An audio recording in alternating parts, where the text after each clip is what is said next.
Might be if you smashed any, if you found any. The people smash the smash. And he hasn't smashed anything. I mean, literally all he does is he smashes records every sort of couple of weeks, where more and more people come in a period of 24 hours. Smash the gangs that are running this vile trade. You're never going to smash the gangs. That's something that basically is impossible. The gangs are like the Hydra. You cut the head off and another two grow. So I did write to ministers and say that I wasn't convinced that smashing the gangs was the right sort of way of thinking about things. We will smash the gangs that undermine our security. Keir Starmer has just tweeted 15 minutes ago. He says, "I know you're angry about immigration. I get it.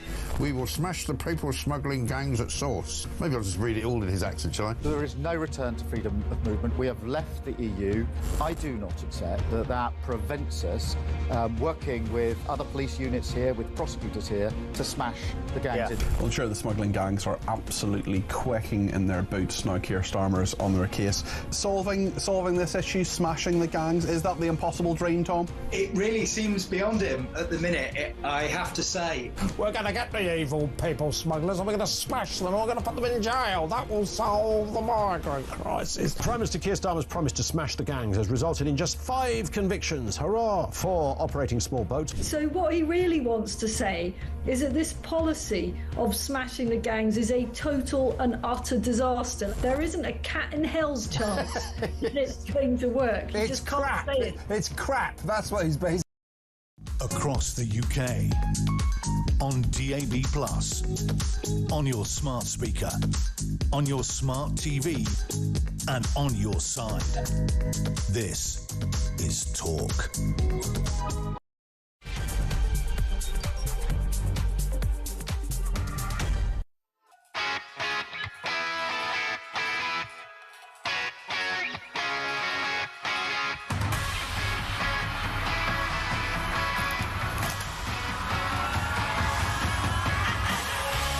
I'm Mark Dolan and this is Talk Breakfast. Top of the morning to you. Happy Sunday, one and all. A big 4 hours for you today. Resign now. More than half of the UK wants Sir Keir Starmer out in his latest poll disaster. The PM now has an approval rating of, wait for it, -42. That's colder than my freezer. And here's the kicker. Over a third of the people who want him out voted Labour just 14 months ago. That's what I'd call buyer's remorse. Meanwhile, the Prime Minister's decision to recognise a state of Palestine could lead to the UK paying £2 trillion in reparations. Are you happy about that?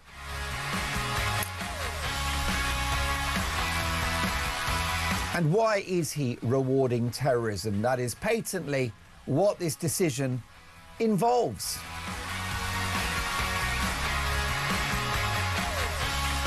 The man responsible for eating a bacon sandwich very badly, notwithstanding that, is also the face of our net zero nightmare. Ed Miliband is plotting a comeback as Labour leader, say the Sunday papers. I'll bring you more on a growing civil war within the governing party of this country as multiple high-profile figures line up to replace the Prime Minister.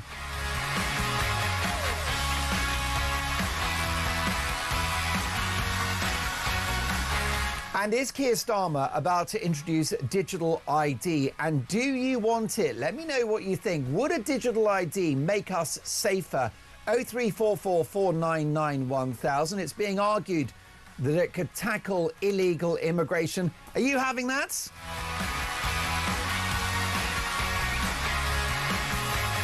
And the monologue is back. This is not a drill, yes. In today's Dolan's Dispatch, Keir Starmer writes for The Sun on Sunday, completely gaslighting those who are concerned about illegal immigration and about unchecked mass legal immigration. He's been condemning those people on the march last weekend as a bunch of dangerous, violent extremists. Well, I'll be dealing with the Prime Minister and his gaslighting ways, two-tier Keir, in no uncertain terms, in a special Dolan's Dispatch at 8 o'clock. Appointment to view Appointment to listen. You won't want to miss it. And what a dream team we've got today. Pressing the buttons, making me look, I'll be honest with you, very, very, very fetching in my pink tie is our vision mixer, the one and only, the marvellous Davis. We're also taking your calls is Tommy, who was out last night, so please be gentle when you call. 0344 499 1000. If Keir Starmer is replaced, who would you like to replace him with? Big Andy Burnham, Ed Miliband, Yvette Cooper, David Lammy? That'll give us a chuckle on a Sunday morning. Is there anyone within the governing party of this country that you think could replace Keir Starmer successfully and turn the ship around? Your runners and riders for the leadership of the Labour Party and of this government. Big Dave is pressing the buttons today. That's right, Tech Op Dave. And a brand new executive producer. We've had to let Dean go. Far too much of a wayward character. No, Dean's away for the day and the brilliant Phil Dave is looking after the show. But more excitingly than that, with me in the studio for the first hour of the programme is the entrepreneur, the thinker, the journalist, the party goer, the political commentator, the maverick that is Piers Pottinger. Hello, Piers. Hello, Mark. It's very nice to see you, and thank you for joining us in the studio. So much to go at today. It's interesting, isn't it? There are many within Labour circles lining up to replace Sir Keir Starmer. You wouldn't have imagined that 14 months ago when they achieved a unique and almost historic landslide. No, I mean, it's a shambles. And it's, I'm afraid, what the Labour Party often does, destroy itself. And not only is it splintering, but even the splinter group is splintering. They're fighting each other. Corbyn and the Sultana woman fighting each other. Who's being nicknamed Raisin online now. Absolutely, of course. Which I've only just realised what that meant. But yeah, well, I mean, she's definitely a shriveled up prune, isn't she? Yes, she is. And the one, I think, the darkest horse in this leadership is actually another Miliband.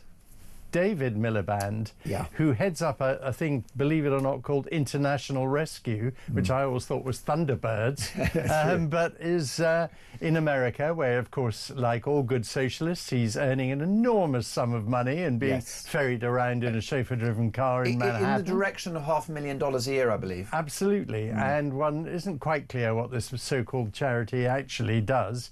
I think it was very much one of the sort of thing Donald Trump detests, a left-wing, Labour-lovey so-called charity promoting all kinds of weird causes. Anyway, Miliband, David, who most people felt was more intelligent than Ed, which I must admit wouldn't be difficult, and isn't, of course, quite so deranged as to be wedded to net zero. Less left-wing and more electable, which is why it was a disaster when he ran against his brother for the Labour leadership after Gordon Brown. Again, I mean, you know, this is typical of the socialists. They don't know how to run anything, and or even run against each other. I mean, it's Miliband, of course, also.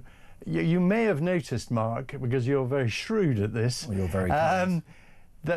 That surprisingly, Starmer did not make a great deal of the $150 billion that Trump brought along as investment from America in this country. That was a colossal deal. It was a huge triumph. Most governments would have been singing from the ramparts. Instead, it was very quiet. Why was that? Because the head of NVIDIA, one of the companies coming over, said, yes, they're going to do this investment with one caveat, which was, in order to do all this AI investment, you need the right kind of electricity and a consistent supply. Unfortunately, Mr. Miliband and his crazy ideas that only he is wedded to, it would appear, that means they're not going to get that kind of energy consistency, which means all of this investment is like almost everything Starmer does, pie in the sky. Yes, that's unfortunate, isn't it? Because it could run to trillions, but only if we had, as you said, the consistent energy supply. And that would either be nuclear and/or fossil fuels. Yes. It's not going to be windmills, it's not going to be solar. No, because the wind and solar are not consistent or reliable enough. And the energy isn't stored. And the energy isn't stored, and we haven't got the capacity for it. So this wonderful, no wonder even Starmer realised that it was not a good idea to trumpet it, because it could be taken apart so quickly, like everything he does. Is there anybody within Labour ranks who could rescue this ailing project? Because what is in their grasp, any future leader, is a large working majority. Yes. And 4 years to play with. Well, some people think Starmer will be out after what could be a financial crash following the November budget. Yep. Others think he could be more likely gone in May after an evisceration of the local elections. But he does appear to be on borrowed time. It's perhaps unlikely now that he will fight the next election as leader. I think it is unlikely, but one has to remember that yet again, the Labour Party, far from being as more democratic than any other party you would think, it actually makes it very difficult to replace a leader. You need 80 MPs to start with, and that's quite a big number. And you know, he's giving out jobs, he's massaging the egos of his allies very vigorously at the moment.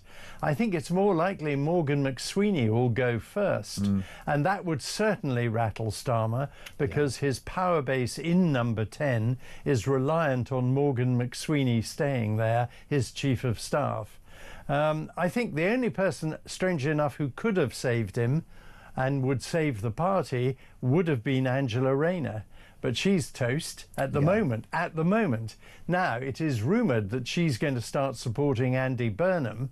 And Andy Burnham, who's a very ambitious narcissist, in my view, very keen on his own self-publicity. With the perfect platform of being a local mayor. A local mayor. Which is a very, very good role for any self-publicist, as Sadiq Khan will tell you. Absolutely. Even if you're failing. Yeah, and Boris Johnson will tell you. Yeah. I mean, he was a good mayor of London, unlike Sadiq Khan. We won't.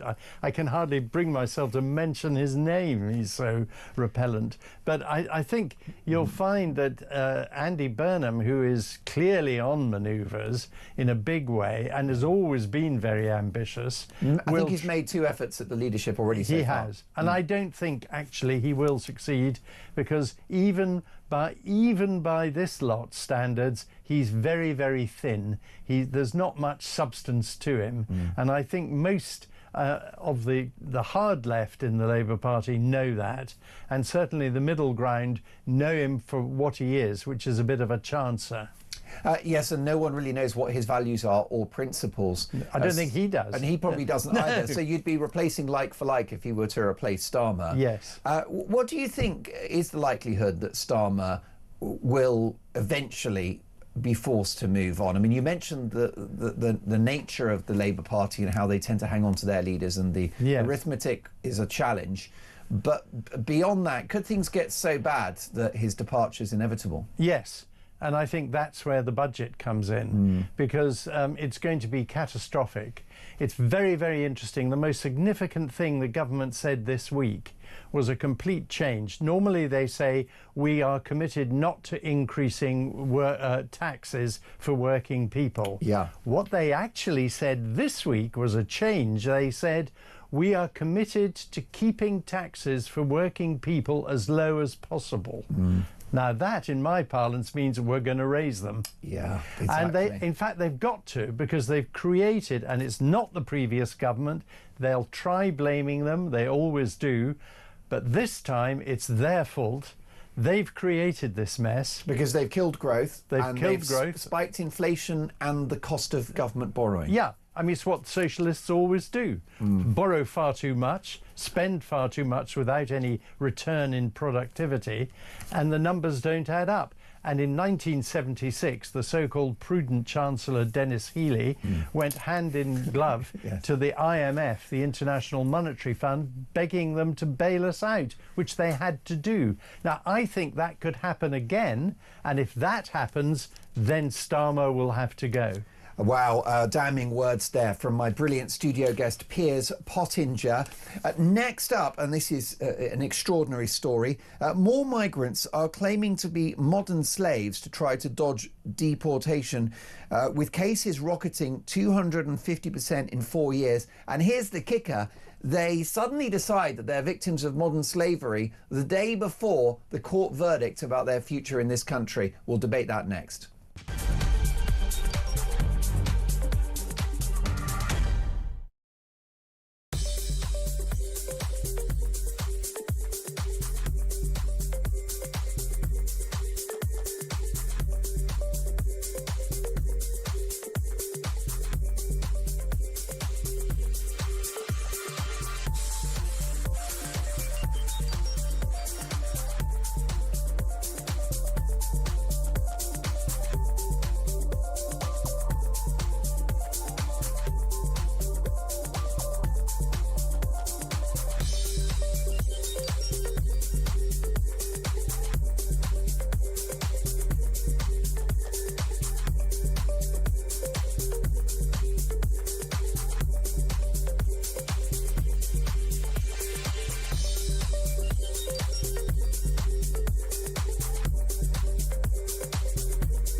I cannot think of a more appalling lack of public service than a situation like this. The evidence must be out there.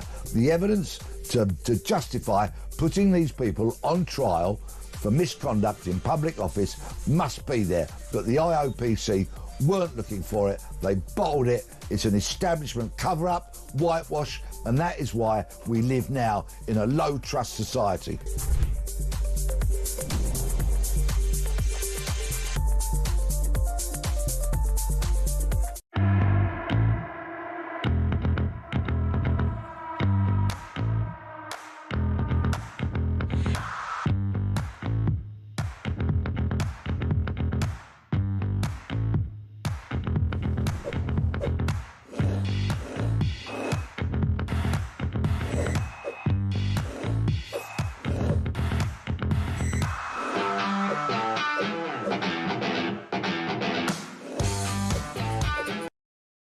Across the UK, on DAB+, on your smart speaker, on your smart TV, and on your side.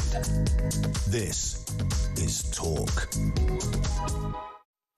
Reacting to the big stories of the day, I'm delighted to welcome Piers Pottinger in the studio, a leading political commentator and broadcaster and entrepreneur.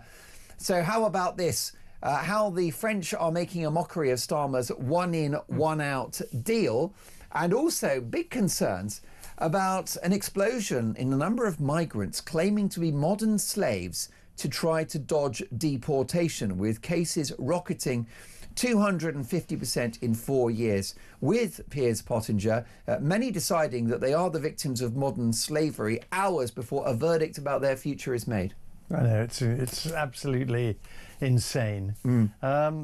But Britain abolished slavery, so I think we should abolish this lot. I mean, it's absolute nonsense. And when it comes to one in, one out, my belief is Starmer out and Trump in, because Trump made some very good points during his state visit, and there is no reason why we cannot stop the boats overnight. Yes, and unilaterally. And also, we have to deal with this ludicrous system where these so-called judges who seem to have emerged that give in to these ridiculous people. I mean, one person the other day was allowed to stay because this is a convicted rapist, was allowed to stay here, not be sent back to France, because he said the prison cell in Paris would be smaller than the one in London.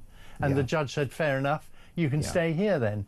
I mean, for goodness sake, we're looking at, I mean, it's common sense that is just seems to have vanished.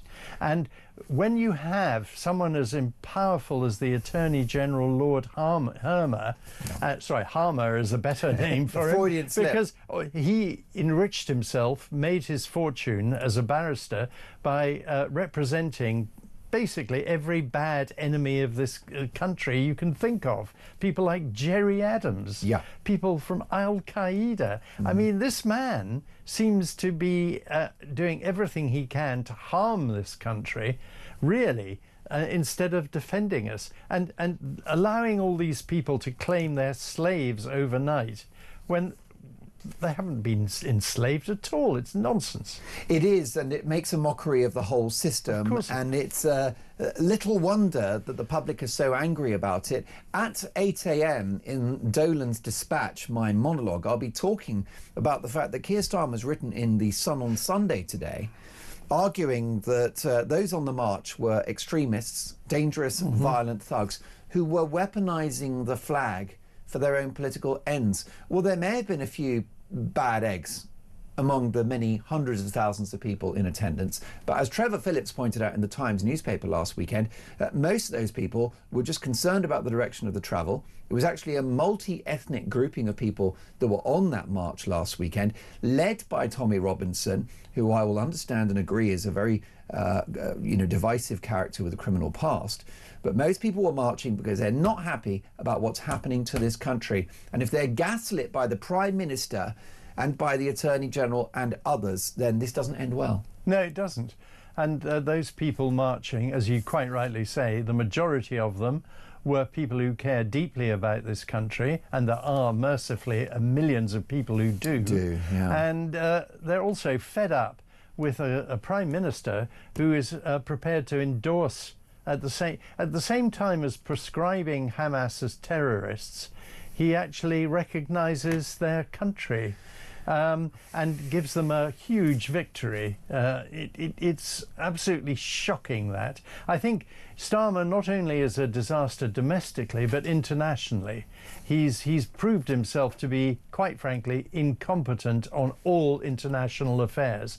And what's happened to his coalition of the willing? Vanished. It has vanished. What's happened? I mean, for example, in Russia, there are 40,000 children who were kidnapped by the Russians from Ukraine in 210 concentration camps. These children are being brainwashed and forced to make drones that then go and bomb their parents. This is an outrage. Where are the lefty-lovey charities in all of this? Where's Amnesty International? This is an international outrage, and Putin is laughing at us. Classic double standards. And what about this? Keir Starmer's controversial decision to recognise the state of Palestine could lead to demands for the UK to pay more than £2 trillion in reparations to the country, legal experts have said. So Keir has said the UK will press ahead with the move, which is expected to be announced ahead of his visit to the UN this week, unless Israel meets certain conditions, including agreeing a ceasefire in Gaza and reviving the prospect of a two-state solution. In other words, he's telling Israel to stop their war against Hamas and allow this existential threat to the only democracy in the Middle East to continue. Exactly. And I mean, he knows that Israel are not going to follow his demands. And it's actually quite offensive that he's making those demands in the first place. The second thing is this idea of reparation. I mean, everyone sees Britain as a soft touch. We have Caribbean countries who want reparation for slavery hundreds of years ago, when Britain was the first country to abolish slavery. Actually, and in some cases, we should be looking at reparation from them. Most definitely. And Kemi Badenoch's got it right when she describes the claim for reparations as a scam. Of course it is. It's a scam from greedy people who see us as the softest touch in the world. We're becoming the kind of charity for every lost cause, every wrong-un. They see us as just a honeypot to come and lap up. I mean, the Lib Dems, their ludicrous their ludicrous conference with Ed Davey, who makes me physically sick when I see him fooling around with a marching band and playing the idiot, which is what he is, when he's the man still responsible for sending all those postmasters to prison and has yet to properly apologise or fight for the compensation they should have had by now. Ed Davey was saying that we should start looking at giving in to these asylum seekers. I mean, what on earth is he talking about? It is completely bizarre, and it's interesting that you mentioned the crazy judgments and decisions that are being made by this government, so disconnected from the will of the public. Absolutely. Which I think was demonstrated last weekend, and we'll be talking a lot about that march again today, because Keir Starmer has essentially stoked the fires of that issue that was so manifest last week among ordinary people. I happen to think, first of all, they said that the number of people that were there at this march last weekend was 100,000. Well, from aerial footage, it looks to have been more than that by an order of magnitude. But notwithstanding that, 25 arrests, which is a drop in the ocean compared to how many people were arrested at the Notting Hill Carnival, which apparently is a peaceful, inclusive event. Yes. And people had to board up their windows and protect their patio gardens from public urination. Welcome to modern Britain. But the public are really angry, and the establishment and this government don't get it. No, they don't. They really don't get it. And people have had enough. And I'm glad we got through the summer without real civil unrest. I feared it. Nigel Farage talked about the possibility of it, and I thought he was right. It was very much on the cusp. Yeah. And I think we've still got a potential tinderbox here, and Starmer and his mob have got to start taking firm action instead of making all these announcements, these endless resets. How many times has he reset himself? I know. And also, he's now talking about trying to... we've now had the unedifying sight of that Welsh windbag Lord Kinnock demanding that Starmer brings us back into the EU because that'll solve all our problems. Yeah. What planet Zog does he come from? Well, yeah, he's definitely lost the plot as he enjoys his very, very plush retirement at the largesse of the European Commission. Absolutely. Absolutely. To the tune of hundreds of thousands of pounds. Tax-free pensions. There you go. All the EU commissioners and workers get tax-free pensions. It's one of the biggest gravy trains of all. Yeah, more reward for failure, given the fact that he spectacularly failed to become Prime Minister of this country. Almost 9 out of 10 Britons do not back Sir Keir Starmer's recognition of a Palestinian state. Yeah. A survey by Jail Partners suggests almost 90% of the population does not support the PM's decision. Is there an argument that hundreds of countries, over 100 countries so far, have made this move, including some of our European allies? Is that a persuasive counter-argument? No, it isn't. Because Israel is not necessarily an ally of most of those countries, whereas Israel is an ally of ours. And yet we have condoned an international arrest warrant for its Prime Minister, and recently also stopped 2 ministers coming to this country, which again is absolutely outrageous. That was one of the brilliant ideas of David Lammy, our former utterly useless Foreign Secretary, who didn't last long in that role. He didn't last long, did he? Well, listen, you'll be lasting long in this role, Piers, because we're loving having you, I've got to say. You're welcome to join the conversation, 0344 499 1000. We're going to do tomorrow's front pages next, and ID cards, will they make us safer? See you in 2.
across the UK.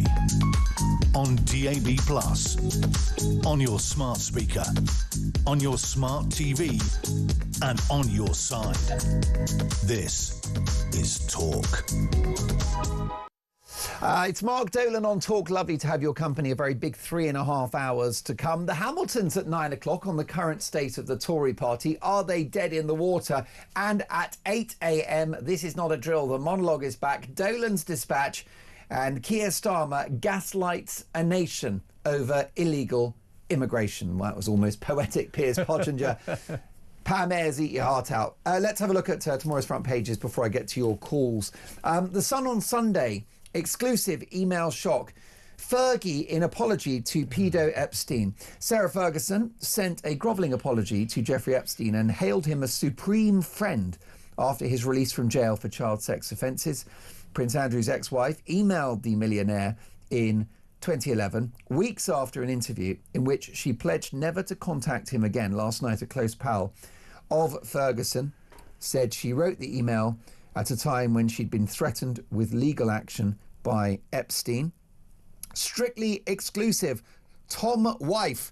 I forgave him 3 years ago. Of course, this is one of the stars of Strictly Come Dancing, who revealed that he had an affair just days after his wedding to his wife. But apparently they're still on good terms, which, of course, is great news. The Sunday Times revealed the ex-soldier accused of killing Agnes Wanjiru in Kenya in 2012, and PM recognising Palestinian state is a moral duty.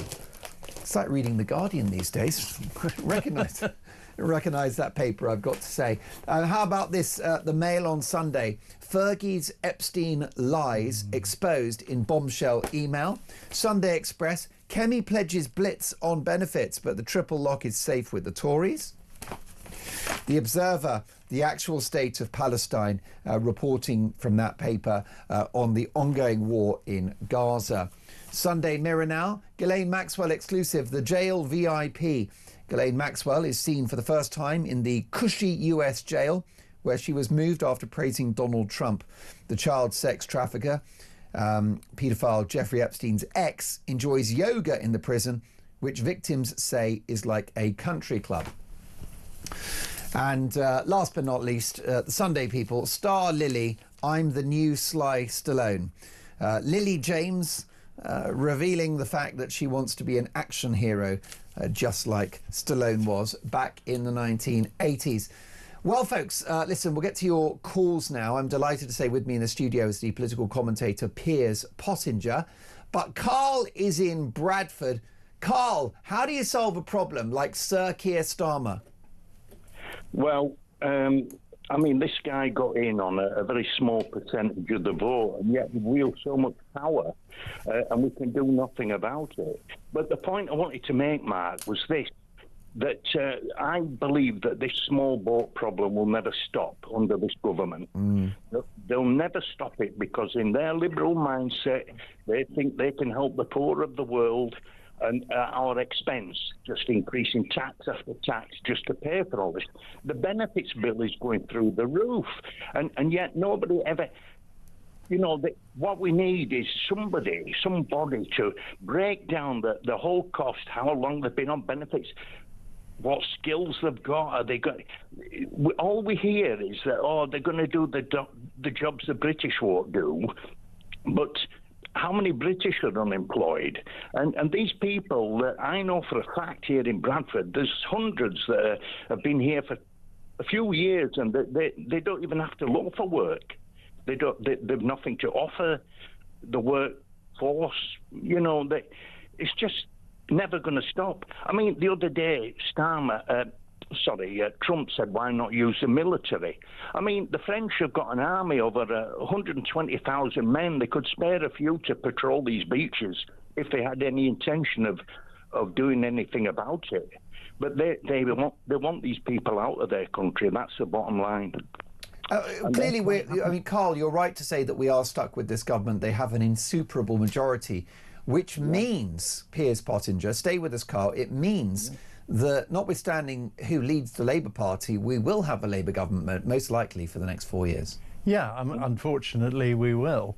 And Carl, you're quite right. I mean, when Trump mentioned the military, I mean, we have a thing called the Royal Navy, the senior service, and they are very capable of stopping a few dinghies coming over. And I don't know why we don't use them. And I'm sorry, these people are coming from France, which is a safe country. If they've made it there, they don't need to come here. And even if the French don't like it, I think we should force them back into France. I agree, but why do we have to pay all these benefits, which we don't? No. The French basically give them nothing. Yeah. They're in the ECHR. They ignore whatever they want to ignore, and nobody says a word about it. Yeah, I mean, if we turn off the cash register, we lock the cash register so they can't get their hands on our money. Which is why they're here. Which is why they're here, then they won't come. I couldn't agree more with you. It's a straightforward lever to pull, isn't it, Carl? What do you think is going to happen in the years ahead before the next election? Where are we headed under this leadership? I think that they'll just keep coming, and who knows how many will come. You know, it's all weather dependent, isn't it? You know, I know the winter's coming, but 4 years, summer's a long time, and how many hundreds of thousands could potentially come? We haven't got the infrastructure. We haven't got, the unemployment's going up month by month.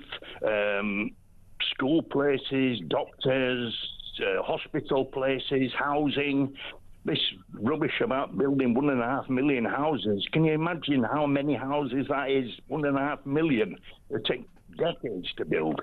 And yet I believe that this, in their liberal leftist mindset, they think they can save the world's poor at our expense, and they're just going to keep putting taxes up and taxes up. That has a knock-on effect. People don't have no money to spend, and then businesses close, pubs, everything suffers because people haven't got disposable income. But no, these are the economics of a madhouse, aren't they? They are. Carl, it's clear we need a political revolution. Will we get one in 4 years' time? Will we get meaningful change, or is this country done for? I think that we're in the last chance saloon. I believe that if reform don't get in, which is not a given, and I think that this country, one can only imagine how, what a situation it will be for a lot of cities. We see it now, don't we? And if reform don't get in, I think we're done for. I think future generations will look back and say, why didn't they do anything about this? Carl, stay with us, but I just worry, Piers Pottinger, that if Reform win at the next election, which I believe they will, in fact, I think that they're going to go further ahead in the polls than they currently are. I think you're looking at a huge landslide. Is there not a huge danger that they too will let the public down? Well, there always is that danger with politicians, and to some extent, they always do let the people down to some degree, because government isn't as easy as sometimes people think. There's a craft to it. There is, and also being unpopular, which you have to do sometimes to do the right thing, has its own problems. I think. I mean, I agree with Carl. I think Reform will win the next election. It's not certain, but actually, I really do believe they will win, because also the young people, and I've got 4 children, and it's very interesting how they are becoming much more supportive of Reform than they used to be. And I think Reform is appealing to the young, who themselves have got disillusioned, fed up. And really, quite frankly, what is the point of democracy when we're not getting anything out of it? We also have so many things that are wrong in the country, from the National Health Service to education to transport to infrastructure. Everywhere you look, there's a problem, and it's all being made worse by this. The fact is, we're getting all these extra people and we can't afford it. Is there a danger, before we let you go, Carl, is there a danger that what we're getting from Reform UK is snake oil, and that we will be disappointed should they win. A, because they don't possibly have the party infrastructure to actually deliver the change or the expertise, or B, that they're blocked by doing so by the blob. Yeah, well, I believe that, we've tried the Tories. They failed. All they did was say, we're going to do this, we're going to do that. They never did anything. Labour came in and said, we'll deal with the boat problem. They're actually worse. Yeah. So why not give reform a chance? What have we got to lose? Because we know we're not going to get anything from these two parties, in my opinion. And it's been proven time and again. So reform, sometimes you've just got to put your trust in something, and I think Nigel is quite positive in what he says. You don't hear too many silly sound bites from him, and I think they will do something. But again, the blob, as you say, the judges and the human rights lawyers, and they're all making big money out of it, let's be honest. And they'll put every obstacle in the way to stop them. I mean, we can't even deport one man without a load of trouble, can we? No, indeed not. Carl, listen, what a brilliant call. Do call us again soon. Carl in Bradford there, talking a lot of sense. 03444991000. I mean, it is my view, Piers, that we do need a political revolution. Yes. Our institutions need an overhaul. Yeah.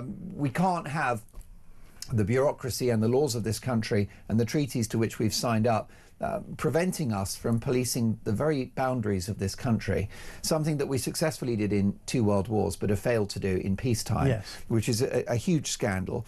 There is also the elephant in the room, which is legal net migration. Is there a danger that we get so distracted by the boat crossings, which are significant but a drop in the ocean compared to those who come to this country legally but who will be a net drain on our resources for the duration of their lives? Yes, it's overall net migration we've got to look at. It's this country is a small island physically. If you look at the space in other countries around Europe, like France, there's lots of room for people to do things there isn't in Britain. And, we've got our NHS, which has not been properly revamped since its inception. I mean, yes, it's laudable that it's free health care for everyone. It's a laudable thing, but times have moved on. And it's quite clear to every single person in this country that the NHS isn't working and needs complete reform. But tinkering at the edges, which is all, in all honesty, Streeting is doing. Streeting's probably the best of this bunch, because at least he's trying to do something. But then again, as the Secretary of State for Health, you're not actually voted in to run the health service, you're voted in to decide the policy. And he's not a doctor, he's not a manager, he hasn't run anything in his life. How can you run the 4th largest organisation in the world? 1.4 million people the NHS actually employs. It's absurd. It grows and grows and grows, and costs more and more of our money, and is producing a worse and worse service. It doesn't take a member of Mensa to work out something needs to change dramatically. But this is the problem. There's so many aspects of this country now that need that. And one of the problems, Carl was right there about the bureaucrats, because they, of course, and the judges were politicised by Tony Blair. He made the civil service political. Up until his time, they were very neutral. They didn't have all these spads around, political, ambitious people who just want to be MPs or ministers, and socialists running everything with their own mad ideology. We've got this real problem now, and this country is seen internationally as weak, a laughing stock, and the easiest, softest touch in the world. Well, if Reform do win the next general election, will the country be so broken they actually can't fix it? We'll debate that next.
the Muslim leaders in this country, those who are spreading and proselytizing the Muslim faith, believe they don't really need terrorism anymore to get their message across.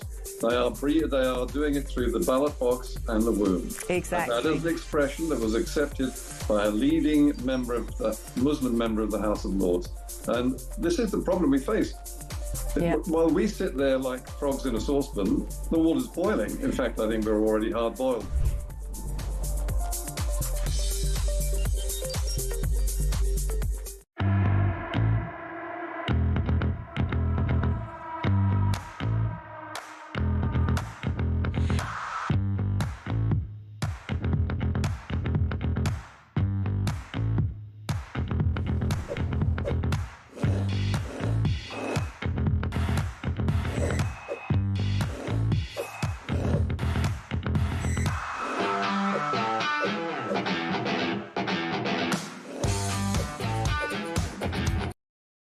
Across the UK, on DAB+, on your smart speaker, on your smart TV, and on your side.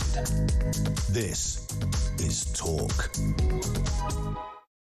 Piers Pottinger, in 4 years' time, will the country be so broken it cannot be fixed by any party, including Reform?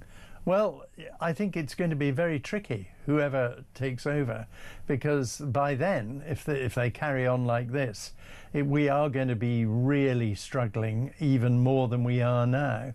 And what worries me about Reform is their depth of talent when it comes to economic planning, and also we have an absurd system where the Chancellor of the Exchequer doesn't actually run the budget. It's the Office of Budget Responsibility. Yeah. This absurd quango set up run by former Treasury blob characters, likely on the left, who tell the Chancellor what to do, and she has to do what they say. They're unelected.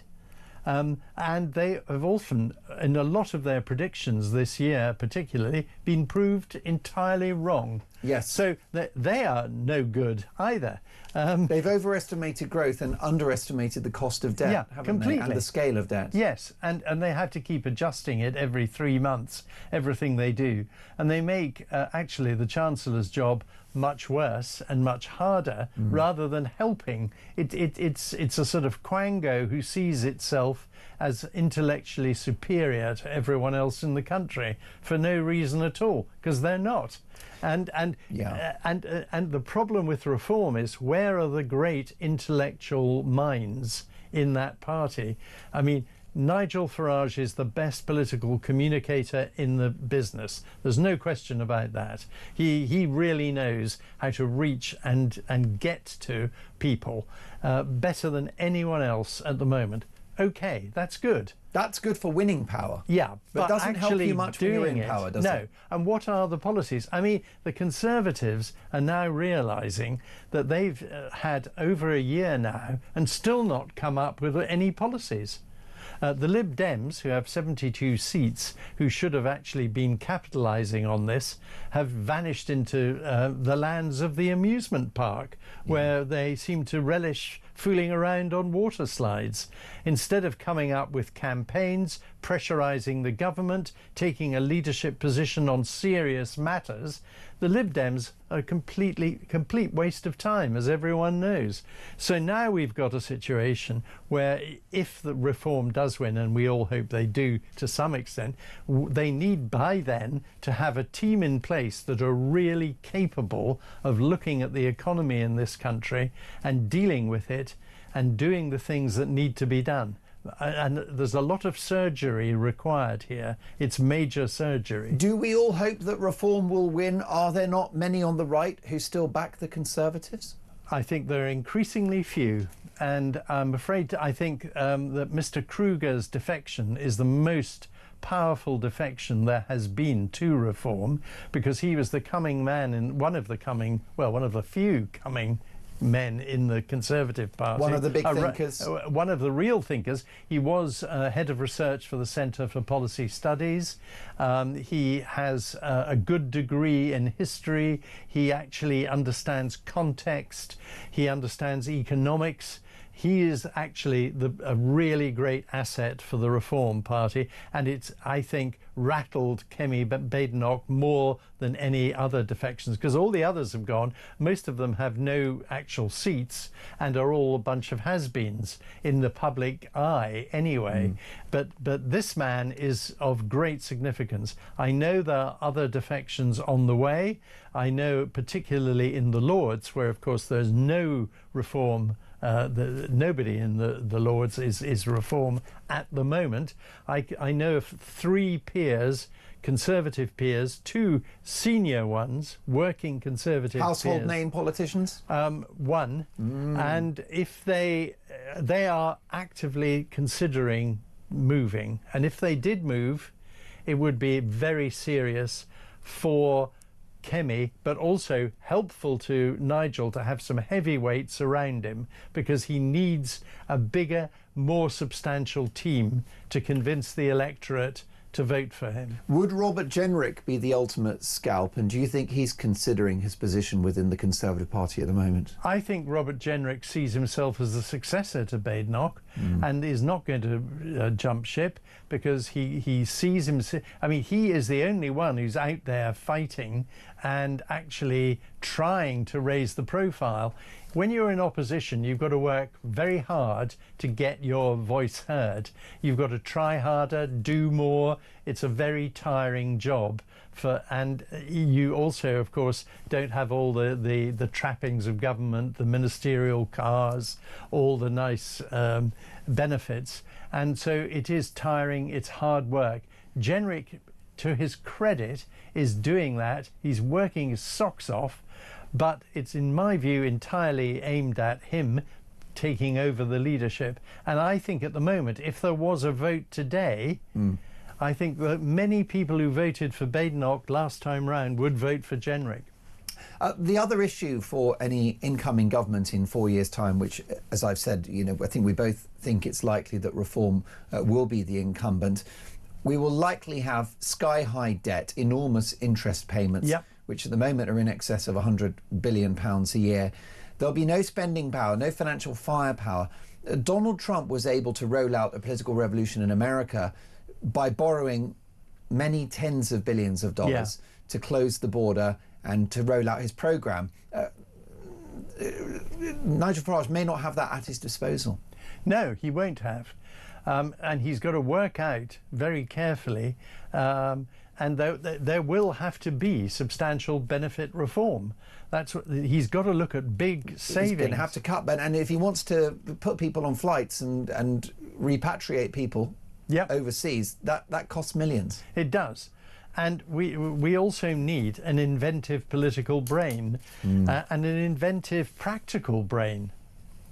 What Trump did was bring in people like Musk, whether you like him or not, big successful businessmen who understand how to run huge businesses, huge things, entities. Now, we've got 1 or 2 people like that, but I mean, Jim Ratcliffe, who was, of course, a Labour supporter, and he's taking his investment out of here and moving to America. That's a very, very worrying sign for Labour. But if I was Nigel, I'd be on the phone to James Dyson and say, you're the brilliant inventor. Come and let's have some proper big thinking about what we can do in the future to improve this country. Let's have a look at some of your messages coming in thick and fast. Christina says, hi Mark, digital ID, no thank you. Don't trust Starmer or Labour. Replace Starmer with Reform UK. How about this from an unnamed texter? Mark, a big fat no to digital identity, a big fat no to Palestine, and an even bigger big fat no to Sir Keir Starmer. Nigel, morning Mark, hope you have a great show. There's no place for super injunctions in politics. All politicians, including the cabinet and those helping behind the scenes, should all have super injunctions removed. I agree, it's all about accountability, isn't it? Who could replace Keir Starmer as we hear that even Ed Miliband is lining up a bid for the leadership once again. Well, Neil says, Mark, Larry the Cat is the most qualified to take over at number 10. Barry says the only Labour MP I can think of who seems fair and honourable is Graham Stringer. He'd be a good leader, but that's about it. Andy Burnham, says June, no. He knew about the grooming gangs in his area and did nothing about them. Don't forget Maggie Oliver was a detective constable for Greater Manchester. How about this from Michael, who's in Kent, and says, Mark, if I had to choose a replacement for Starmer, Stephen Timms would be a good, safe pair of hands. My ideal replacement would be Nigel Farage. And that's Michael there, speaking, I think, for many. There's a lot of hope invested in Farage, isn't there? Yeah, there is. But 4 years is a long time. And that's 4 years in which he's got to tool up and prepare for power. He has. And some of your viewers and listeners will remember Roy Jenkins and the Social Democrat Party, the breakout of Labour, the famous four. Who were doing well in the polls. Who were doing phenomenally well. They were looking at government, and then when it came to the moment of truth, they disintegrated rapidly and disappeared. And the big worry about reform for Nigel is you're peaking too soon. Yeah. And, you know, it is a long time. A day is a long time in politics, particularly with this shower. Look at the disasters they've had in such a short period. It's almost unprecedented. Well, Piers Pottinger, I believe you're with us in a couple of weeks' time. I'm looking forward already. Your appearance this morning has gone down a storm with my viewers and listeners. Have a great Sunday, and we'll catch up soon. My thanks to Piers Pottinger. Lots more to come. Starmer in hot water.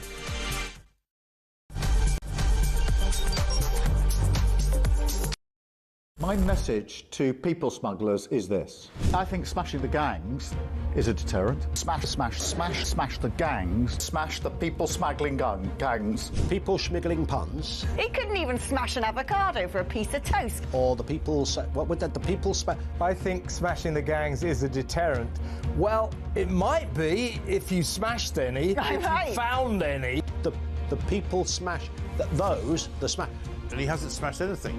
I mean, literally all he does is he smashes records every sort of couple of weeks, where more and more people come in a period of 24 hours. Smash the gangs that are running this vile trade. You're never going to smash the gangs. That's something that basically is impossible. The gangs are like the Hydra.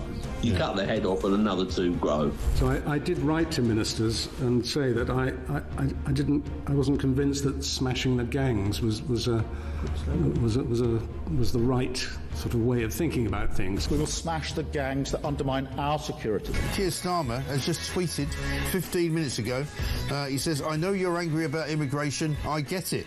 We will smash the people smuggling gangs at source. Maybe I'll just read it all in his accent, shall I? There is no return to freedom of movement. We have left the EU. I do not accept that prevents us working with other police units here, with prosecutors here, to smash the gangs. Well, I'm sure the smuggling gangs are absolutely quaking in their boots now. Keir Starmer's on their case. Solving this issue, smashing the gangs, is that the impossible dream, Tom? It really seems beyond him at the minute, I have to say. We're going to get the evil people smugglers and we're going to smash them and we're going to put them in jail. That will solve the migrant crisis. Prime Minister Keir Starmer's promise to smash the gangs has resulted in just 5 convictions. Hurrah for operating small boats. So what he really wants to say is that this policy of smashing the gangs is a total and utter disaster. There isn't a cat in hell's chance that it's going to work. It's crap. It's crap. That's what he's basically saying. I know you're angry about immigration. I get it. Mark my words, I will take back control of our borders. That means cutting migration, ending the use of asylum hotels, and ramping up our efforts to stop small boat crossings. It's like a parallel universe, the real world, as told by the impressive David Bolt, and Keir Starmer and Rachel Reeves' fantasy world. We will smash the people smuggling gangs at source.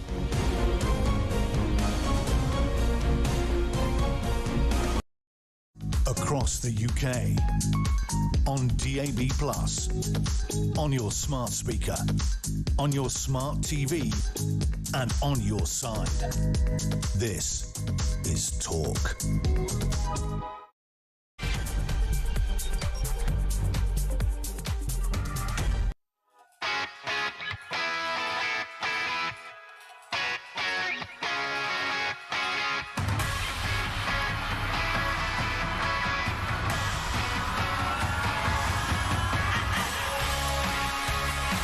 I'm Mark Dolan, and this is Talk Breakfast. A very big hour coming up. Resign now. More than half of the UK want Sir Keir Starmer out in his latest poll disaster. The PM now has an approval rating of -42. That makes Vladimir Putin look popular.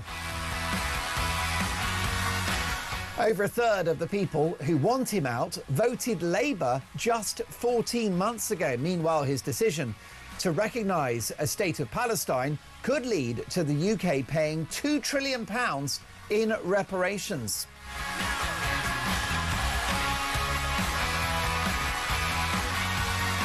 The man famous for eating a bacon sandwich as well as being the face of Britain's net zero nightmare, Ed Miliband, is reportedly plotting a comeback as Labour leader.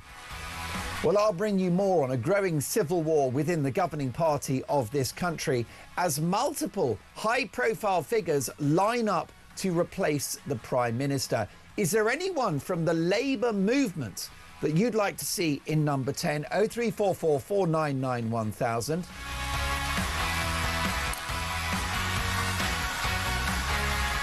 Is the idea of another lefty replacing Starmer a case of be careful what you wish for? Prime Minister Ed Miliband, be afraid, be very afraid.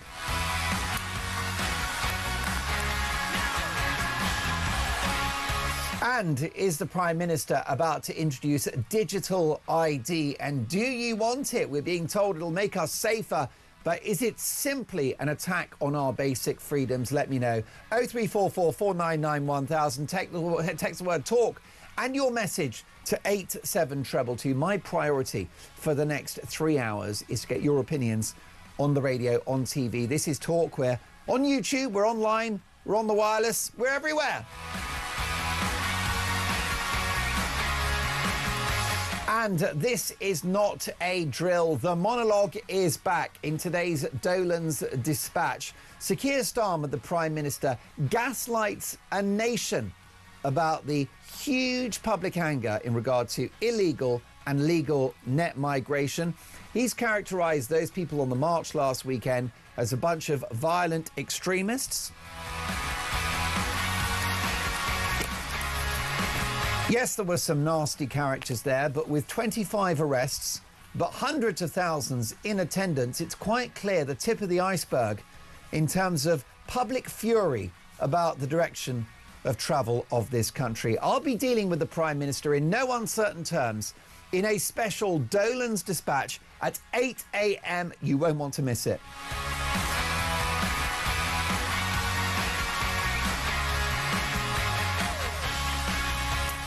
But let's take a look at tomorrow's front pages and the Mail on Sunday. Bad news for the royal family.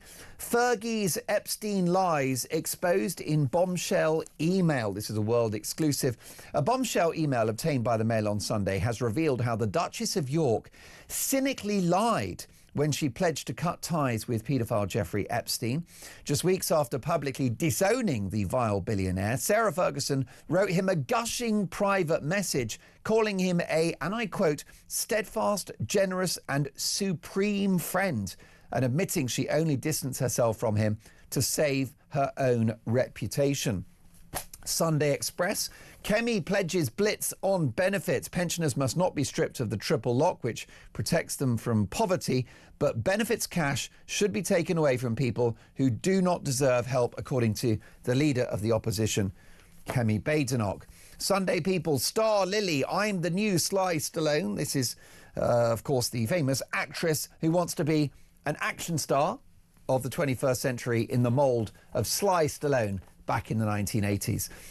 The Mirror now, the Sunday Mirror, Ghislaine Maxwell exclusive, the jail VIP, sex offender enjoys cushy prison life as she strolls to yoga class. Ghislaine Maxwell is seen for the first time in the comfortable US jail where she was moved after praising Donald Trump. The child sex trafficker, paedophile Jeffrey Epstein's ex, enjoys yoga in the prison, which victims say is like a country club. The Observer with a front page splash, the actual state of Palestine. And the Sunday Telegraph, Starmer appeases Trump with Hamas sanctions and inspection charges rise in new raid on private schools, and neighbourhoods to get more control over vape and betting shops. And the Sunday Times, PM recognising Palestinian state is a moral duty. Well, we'll see about that. Let's get the views of one of my favourite political commentators, Theo Usherwood. Theo, top of the morning to you. Very good morning to you, Mark. Great to be with you. Theo, more than 100 countries have actually taken the step of recognising Palestine. However, could this move on the part of Keir Starmer backfire? Absolutely. I mean, it's an incredibly risky move by the Prime Minister. It's also a slap in the face to Israel, which is one of this country's closest strategic allies in the Middle East, if not its closest strategic ally in the Middle East. We share intelligence with Israel. We have previously conducted military operations with Israel. Israel has time and time again provided intelligence to our special forces who operate in the region to try and prevent terrorist attacks from landing on our shores here in Britain. Keir Starmer has taken numerous steps since entering office, first with his previous Foreign Secretary David Lammy in terms of when it came to Benjamin Netanyahu, and of course saying that he would be arrested if he arrived on British soil. This is just another step in the wrong direction from the Prime Minister, and ironically, I think it's going to make the situation worse for the Palestinian people, and this is my reasoning. If you think that from Netanyahu's point of view, he needs to get to a point at which Israel is safe and it can exist without the threat of October the 7th ever being repeated again, then he needs to ensure that Hamas does not exist, and he needs to eradicate it. And Hamas, and by the way, there is another alternative. There is an alternative where Hamas recognises that Israel has the right to exist as its own sovereign state, and it hands back the hostages. Right, so that moment may have passed because it's killed most of the hostages, but there was a point where this situation could have been retrieved from the dire predicament we find ourselves in now. But if, from Netanyahu's point of view, the only backup he's got at the moment is the Trump administration in the White House, and so if you fast forward to 2020, end of 2028, beginning of 2029, there is going to be a US election. Do I think a Republican is going to win that election? Yes, I do, given the state of the Democrats in America right now. But there is an inherent risk that you could see a Democrat takeover and all of the ties that America has, all of the support that America provides to Israel suddenly dissipating. So what this does, by saying that actually no other ally is going to continue to support Israel, is it leaves it completely isolated and completely reliant on the United States and the Trump administration to do its important work, Israel's important work, within the time frame of Trump's administration. A far more sensible solution would have been for Keir Starmer to work with Donald Trump to support Israel, to find a way that it is possible to bring a ceasefire about, to eradicate Hamas, and to try and bring together a coalition of Arab nations to govern in the Gaza Strip, and possibly looking towards the West Bank as well, if we continue to see violence in the West Bank. And I think by taking this decision, we've got not only the reparations issue, but ultimately Netanyahu now is on the clock.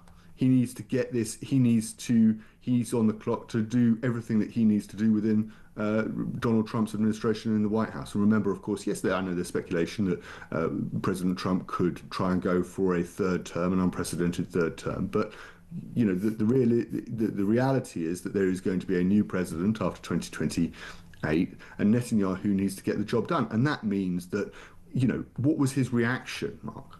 What was his reaction when, Starmer announced that he was going to recognise Palestine as a state? It was to invade Gaza City. It's the situation. He is taking every forceful step in order to ensure that October the 7th just just cannot be repeated, and Hamas is completely eradicated. And almost 9 out of 10 Britons do not back Sir Keir Starmer's move to recognise a Palestinian state. The issue is that at some point, then recognition of Palestine as a state is going to be the right thing to do, particularly in the context of a two-state solution, which most mainstream politicians would like to see happen. But at the moment, Hamas control Palestine, and they're about to be recognised as a country.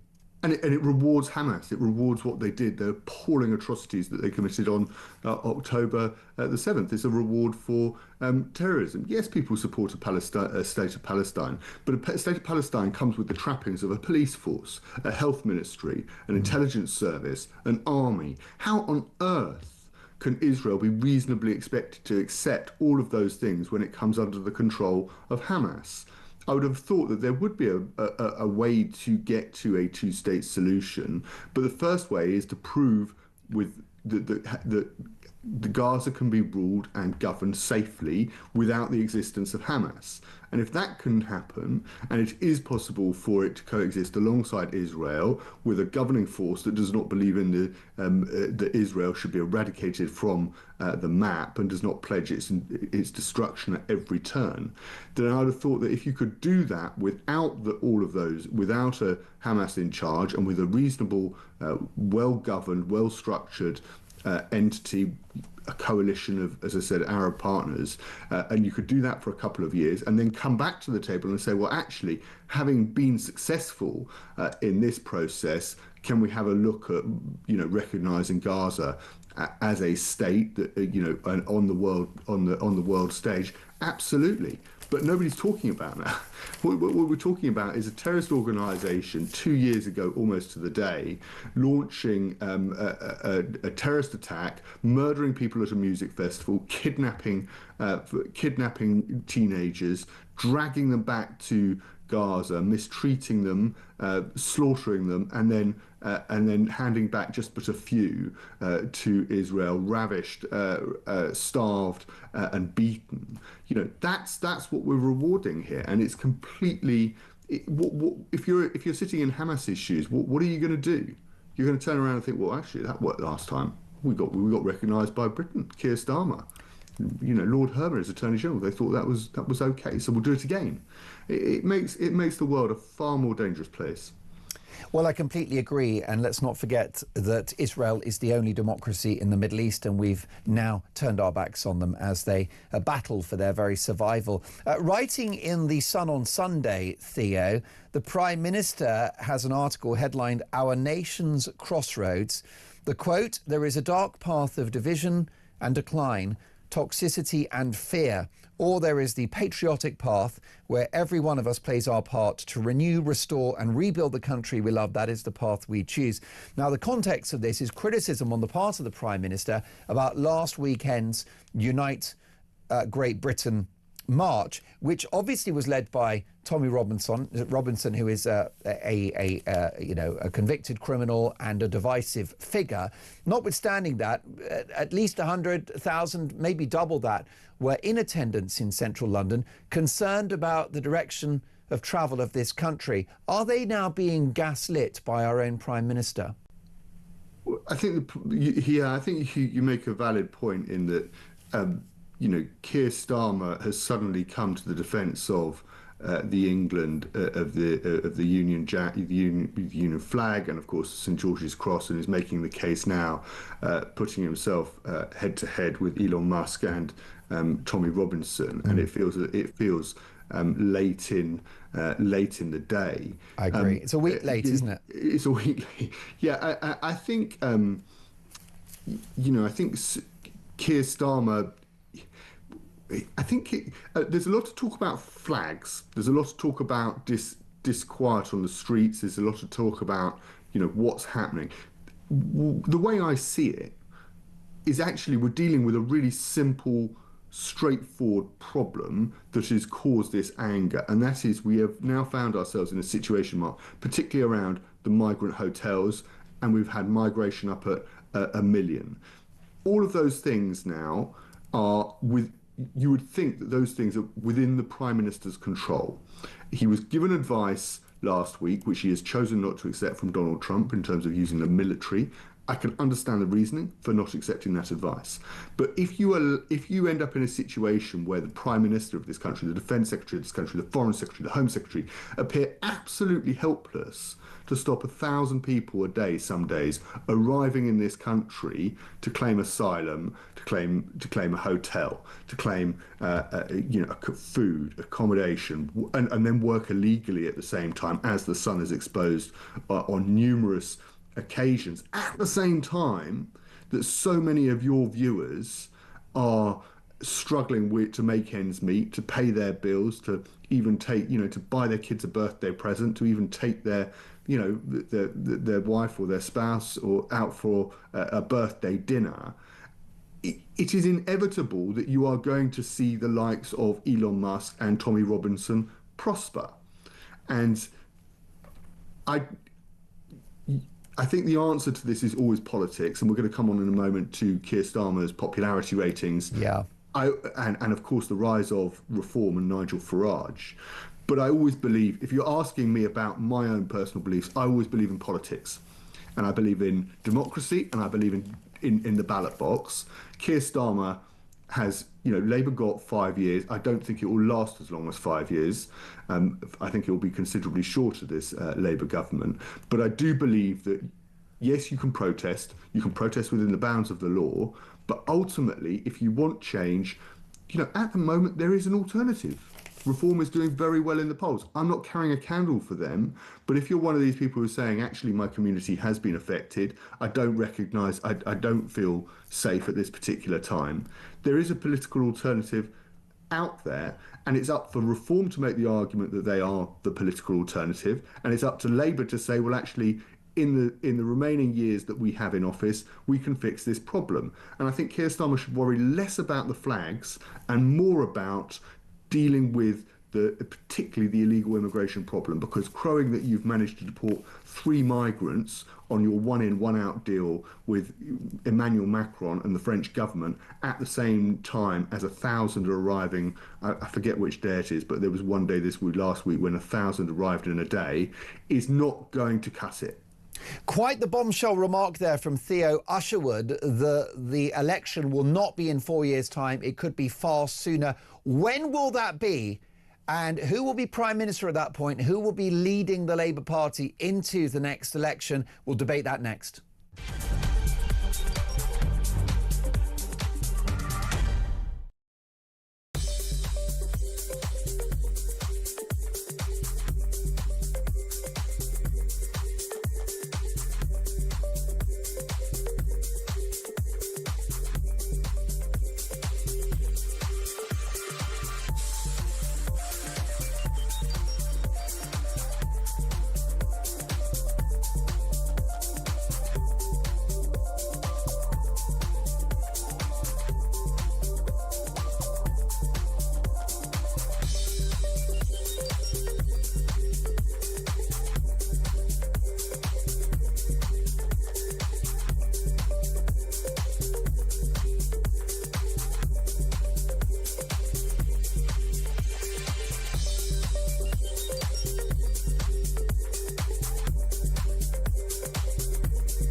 across the UK.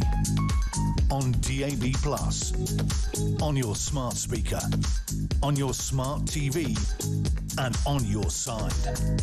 This is Talk.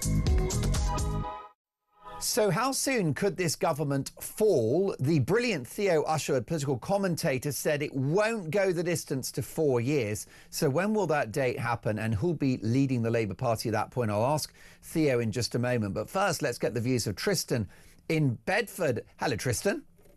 Morning, Mark. Nice talking to you. Good to have you back on Talk. Thank you, Tristan. Lovely to be back, and thanks for having me, sir. You're welcome. First of all, I was going to say, I don't think you'll make it till 2029. I think it will be near the end of 2026, 2027. That's what I think it will be. Wow, so late next year? Yeah. Why do you say that? Why do you offer such a pessimistic timeline for this government? Because I think what's going to happen is I think there will be blackouts in winter. And I think that will really cause a sizable shift because people will then see how disastrous the policies of this government really are, and I think that will cause a major rift then, because I think obviously yes, mass migration is absolutely abhorrent what's happening, and legal migration is all out of control at the moment. But I think the major issue, as I said to your researcher, I think is underestimated is net zero, because energy involves absolutely everything. All prices will go up because oil prices are going up, and that's all in conjunction with net zero. And obviously with cutting regulation, nothing can be done because everything has to be mandated against environmental policy. As I said to your researcher, I spoke to my landlord yesterday, and he was telling me about all these mandates and stuff that he has to look at, and my rent will go up again next year. Went up this year, and it will go up again next year, and that's all because of net zero. Tristan, stay with us, because Theo Usherwood is with us as well. He is a leading political commentator. Theo, your reaction to what Tristan has said, because we've talked about the issue of legal net migration, which most people think is too high, illegal immigration, which most people find completely unacceptable. But you also have other issues, don't you? The economic policies like the national insurance tax rate, which is hurting growth, and net zero, which again is blunting this government's hopes of actually pushing the country forward, given the fact that if you have net zero, laudable though it may be, it certainly doesn't bring energy prices down. Yeah, I think Tristan's probably closer to his time frame. I know a lot of people are talking about a general election taking place this year, at the end of this year, or wanting the government to fall as soon as possible. But I think it's still got some way to go. I don't think we're in the trough of how bad things can get. You mentioned, of course, national insurance.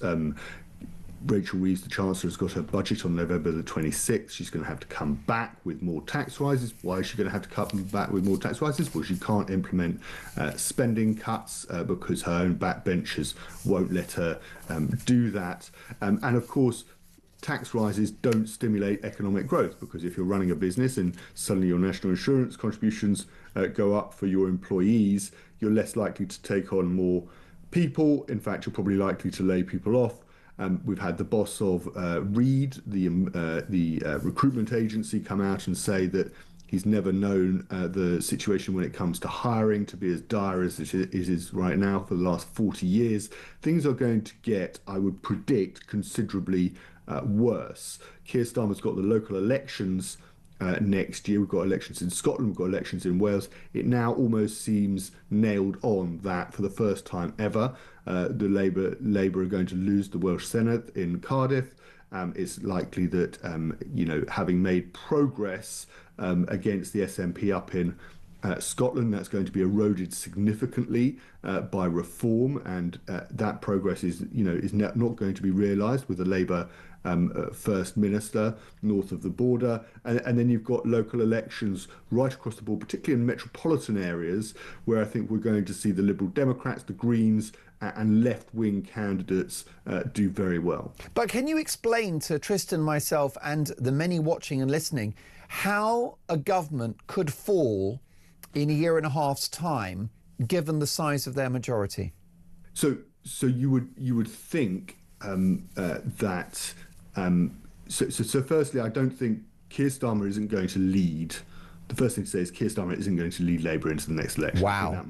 I think that's almost accepted now. Wow. In Westminster, that they'll have to change leader, and I think, given the precedent that Conservatives set, as in how many times they change leader, I think it's reasonable to expect that Labour could argue that they need to give their new preferred candidate a decent go. That I don't think you can, they could reasonably be expected to be able to change leader and allow that person. And I know some of your listeners might find this unpopular and frustrating, and even they might get hot under the collar by it. But I think that they will say that whoever takes over should be given a chance. And I do think that inevitably it is going to be somebody who is more left-wing than Keir Starmer. I think they are probably going to end up implementing more tax rises, a wealth tax, and I think the situation will get worse. And I think there may well come a point, and I make this prediction not lightly, that the markets go, right, we can't cope with this anymore, and we have to go to something like, we have to go to the International Monetary Fund and ask for a bailout. And I think at that point, the tide would be, I think we'd be in a situation where the new Prime Minister would have to go to the country. So, Theo, not wanting to pin you down to a specific date, but you share Tristan's view that we could be in the ballpark of late 2026, early 2027, perhaps spring of 2027 for a general election in this country. Yeah, I think 2027 is a good guess as you can make. I mean, that's the year after next. Yeah, and that was the date put forward by Nigel Farage, the leader of Reform UK, and he wouldn't have said. He's always quite purposeful in what he says, and I think he said that date for a reason. I think if from the right's point of view, given how splintered things are in the country right now, I think there's a real from Reform's point of view, I think if there's an election tomorrow, we don't actually end up with a situation, Mark, where there is, Reform comes back and it wins enough seats for an overall majority in the House of Commons. I think we end up with quite a messy coalition. And that coalition, by the way, doesn't necessarily, it depends how it goes, but we're in the margin of error where actually you could end up with a Labour government supported by the Liberal Democrats, for instance. And that's something that, Ed Davey has suggested openly, that he would be willing to prop up a Labour administration. So I think Farage is going for goals.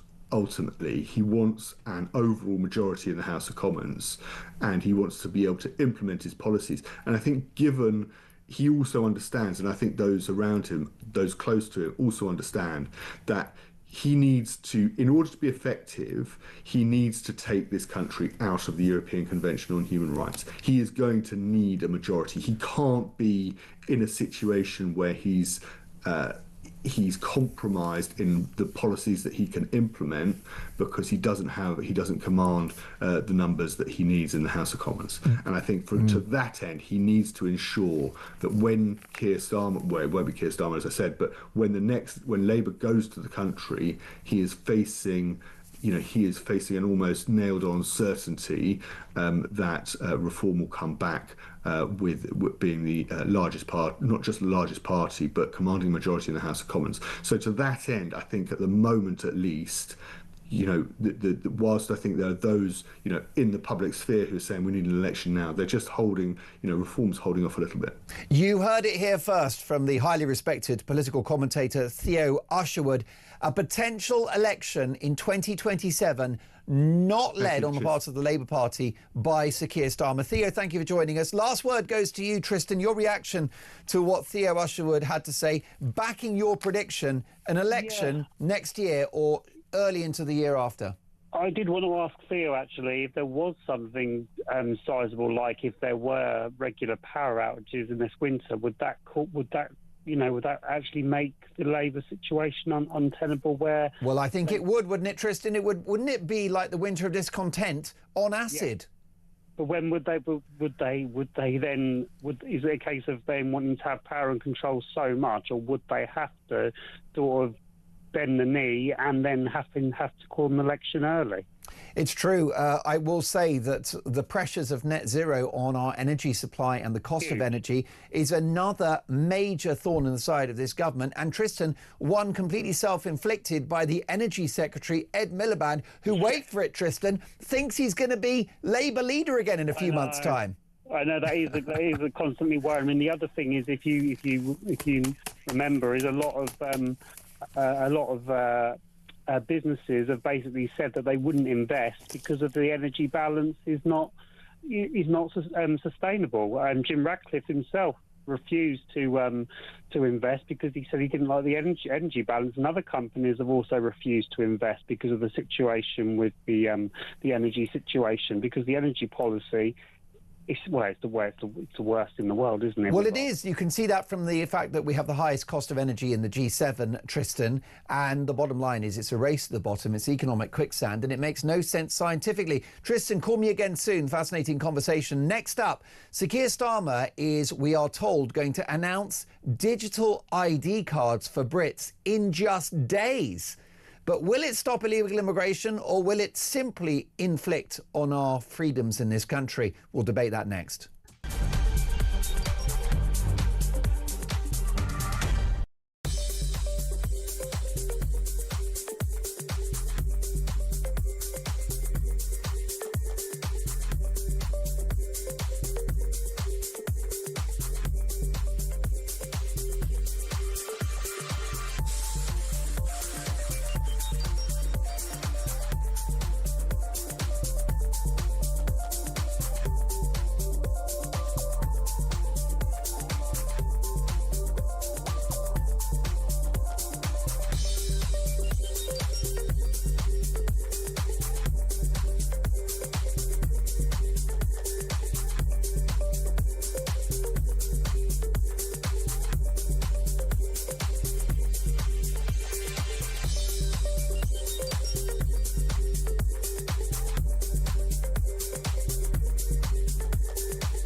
Across the UK, on DAB+, on your smart speaker, on your smart TV, and on your side.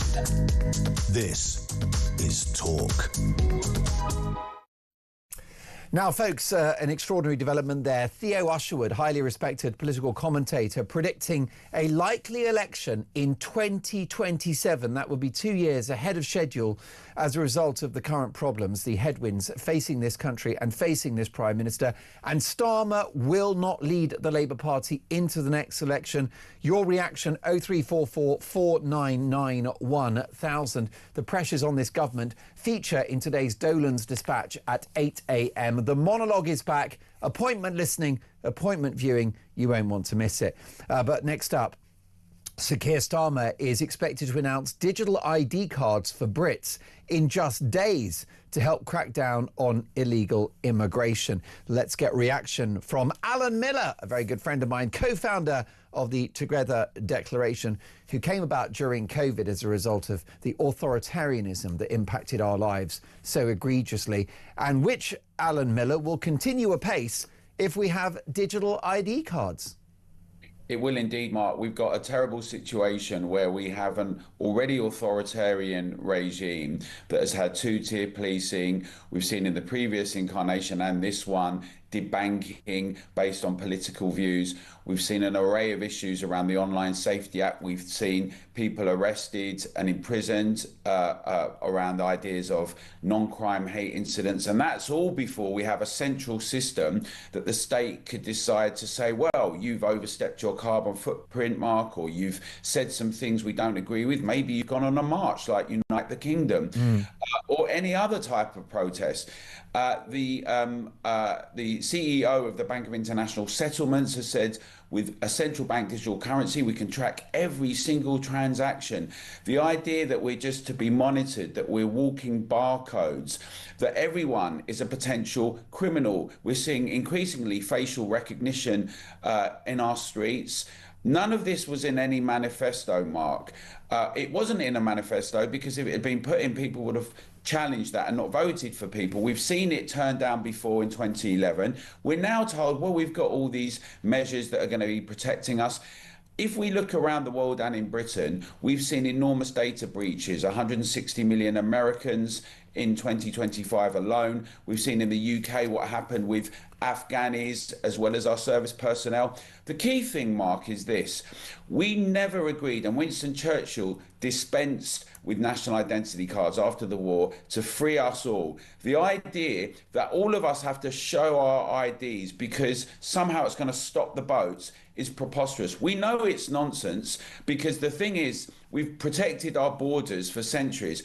If we want to stop the boats, a government should implement those measures, leave the ECHR, use the Navy, do whatever measures is required. The idea that we all have to be put on a digital ID when we've already got we've already got passports and driving license, social security numbers, is simply a ruse. This is a Tony Blair Institute initiative that now Keir Starmer, who's desperate, facing desperate situation in his own party and with opposition, is trying to do to rally people who may be interested in or sympathetic to this idea. It's not going to stop crime. It's not going to stop fraud. In fact, Liz Kendall was actually overseeing the Department for Work and Pensions being able to snoop and go into our bank accounts and take money out. All of this should send a shudder down anyone who's concerned about bureaucrats and technocrats that don't have solutions to our problems in Britain, not to the economy, not to the migration crisis, not to housing, and not to free speech, but instead want to limit and control and restrict us more. That's why at Together and the togetherdeclaration.org, we're putting a coalition together again. We've got hundreds of thousands of supporters, and we're going to go to Labour Party conference to challenge this. We're going to work in every town, village and city across Britain. We're going to work with other sectors, other parts of industry and campaigners. We are not going to accept the idea that we all have to be a digital papers please society going about our daily lives. We saw this off before with vaccine passports, and we're going to do it again, and we'd encourage all your viewers, Mark, to support us and get involved. Yes, we of course witnessed Sir Tony Blair trying to roll out some kind of ID type card when he was Prime Minister under New Labour. Now Starmer's bringing it back. So is this a sort of leftist pipe dream? And if so, why? I think the thing is that there are many, I call them technocrats now, because the old left-right debate is a bit tricky now, because we saw in the previous government, didn't we, the draconian authoritarian measures where Boris said he'd eat an ID card, and then he said, by the way, it's Freedom Day and here you're going to have vaccine passports.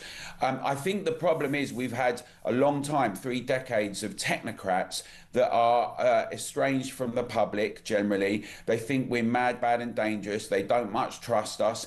There is a very concerning part of what people call leftish outlook that is even more estranged from everyday working people. We saw that with the comments about the United Kingdom march last week. We see that when people challenge ULEZ or talk about low traffic neighbourhoods all the time being called far right. or all sorts of things. And the idea that they can just monitor us, they can survey us, they can see everything we're saying, where we're going, what we're doing, how much petrol we're using, where we're going on holiday, what we say about things. This idea, as we've seen, that you get punitive measures, a kind of Chinese social credit system. If you don't perform with what the bureaucrats and the technocrats want, you get shut down. We're not going to have it, Mark. We really want everyone to get involved in this. We think that this is the central issue that we're faced with in Britain. And if we lose this, it's going to be a huge blow and we must fight and win. Alan, is it not a hysterical overreaction to suggest that we'll become like China and have a Chinese credit score where, you know, you can't buy a train ticket because you littered the day before? Is that not a sort of hysteria or a conspiracy theory? Well, look, we've already got Graham Linehan, a comedian, being arrested by 5 armed cops at the airport. We have a situation where Lucy Connolly was in prison for 31 months for, you know, albeit a post that was very nasty but deleted immediately, whilst people are raping and attacking people and getting far less time. We've seen a veteran arrested for resharing a trans image on social media. We've seen lots of knocks at the door for journalists like Alison Pearson and others like Bernie Spofforth. We see it again and again and again. So the idea that this is getting a bit hysterical when we've seen people being debanked, not just people like Nigel Farage, but many others, campaign groups, the idea that we're going to get fined, punitive measures. We've seen all sorts of bogus reports come out to say we need air quality, and we've had measures. Just recently, the mayor has interfered with reports saying that low traffic neighbourhoods do no good, and yet we're fined, we're tracked, we're filmed in our areas, we're having things done to us that we've not agreed to. All of these things point to an ever-encroaching state where you're punished for not doing what the people, the great and the good, say, and us, the great unwashed, the ordinary, everyday, actually the backbone of British society, we're presented as being, you know, somehow beyond the pale, smeared and slurred. They do it with farmers, they do it with veterans, they do it to businesses and all of us as citizens. This is a time for us all to unite together, to challenge it and say, we're not going to have a biometric surveillance state. We're going to stand together and we're going to win. Briefly, and of course, Alan, you're so right to point out this is not left versus right, and that, you know, Together Declaration is not a conservative sort of platform. It's a platform for anyone that believes in freedom and individual, you know, civil rights. Can I ask you, before you go, briefly, if you can, Alan, what is the difference between digital ID and an ID card? And are they both problematic, or is one okay, the other not? Well, you know, there are different things that go on around the world. In America, often people are asked to produce a driving license or some ID because they have 21 age, etc. We now see the European Union 2026 is going to have over 440 million people on its digital ID system. Also has the Digital Services Act, like our Online Safety Act, very egregious and draconian. What this digital ID would do was it would be a central processing place with all of our data that at a flick of a switch, anyone could see anything. We know a lot of millions of people are on the NHS app, often because they can't get a GP appointment. But the idea that it's not ring-fenced and the state has access to it all and can survey us and then also punish us. Who's to say, Mark? They're saying that there might need to be, there's new pandemics coming down the road. We see that the World Health Organization has the IHR regulations. Who's to say they won't just say, well, you have to do this or you have to do that, or perhaps you've overstepped your consumption. The idea that the state, with all sorts of ideology, and we've seen it over the last few years around sex-based rights and other things, that you're beyond the pale. You lose your job if you say something, or you just get silenced. You not just get taken down from social media, you may get fined, you may get worse, you may get imprisoned. Now, when we did the Together Declaration, we pointed out how some of these things might begin to happen, and people were saying, isn't that a bit far-fetched? And yet we've seen, only in the last year, so many of these concerns on steroids.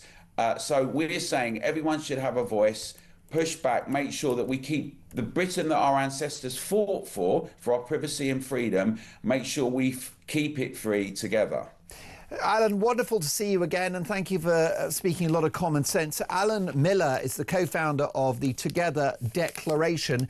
Next up, could a cyber attack bring Britain down to its knees. And do you think that ID cards would make us safer? Digital ID. We'll debate all of that next.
Sir Mark Rowley, in response to the public furore over the arrest of Graham Linehan by 5 armed police officers at Heathrow, again, just for social media posts a few weeks ago, he said that the reason the police were overreacting in this way to complaints about supposedly offensive social media posts is because their hands are tied. The law in this area is unclear.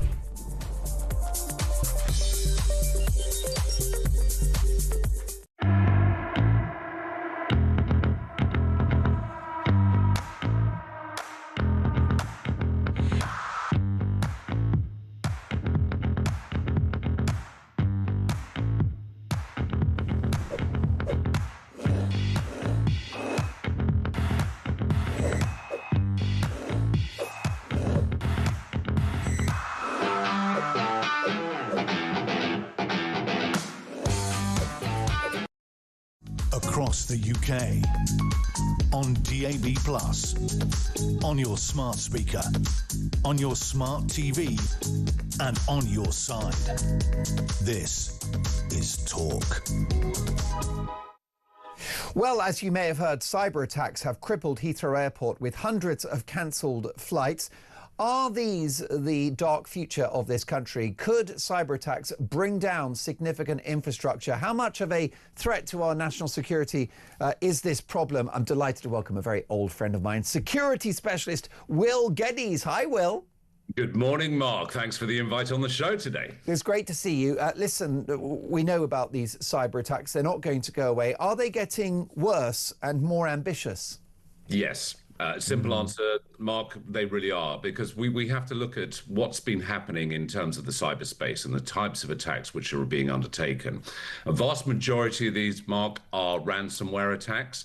They're done by disparate groups, and even if they're from maybe inert countries, you know, they could be somewhere like Lithuania, as we saw with the M&S hacking earlier this year.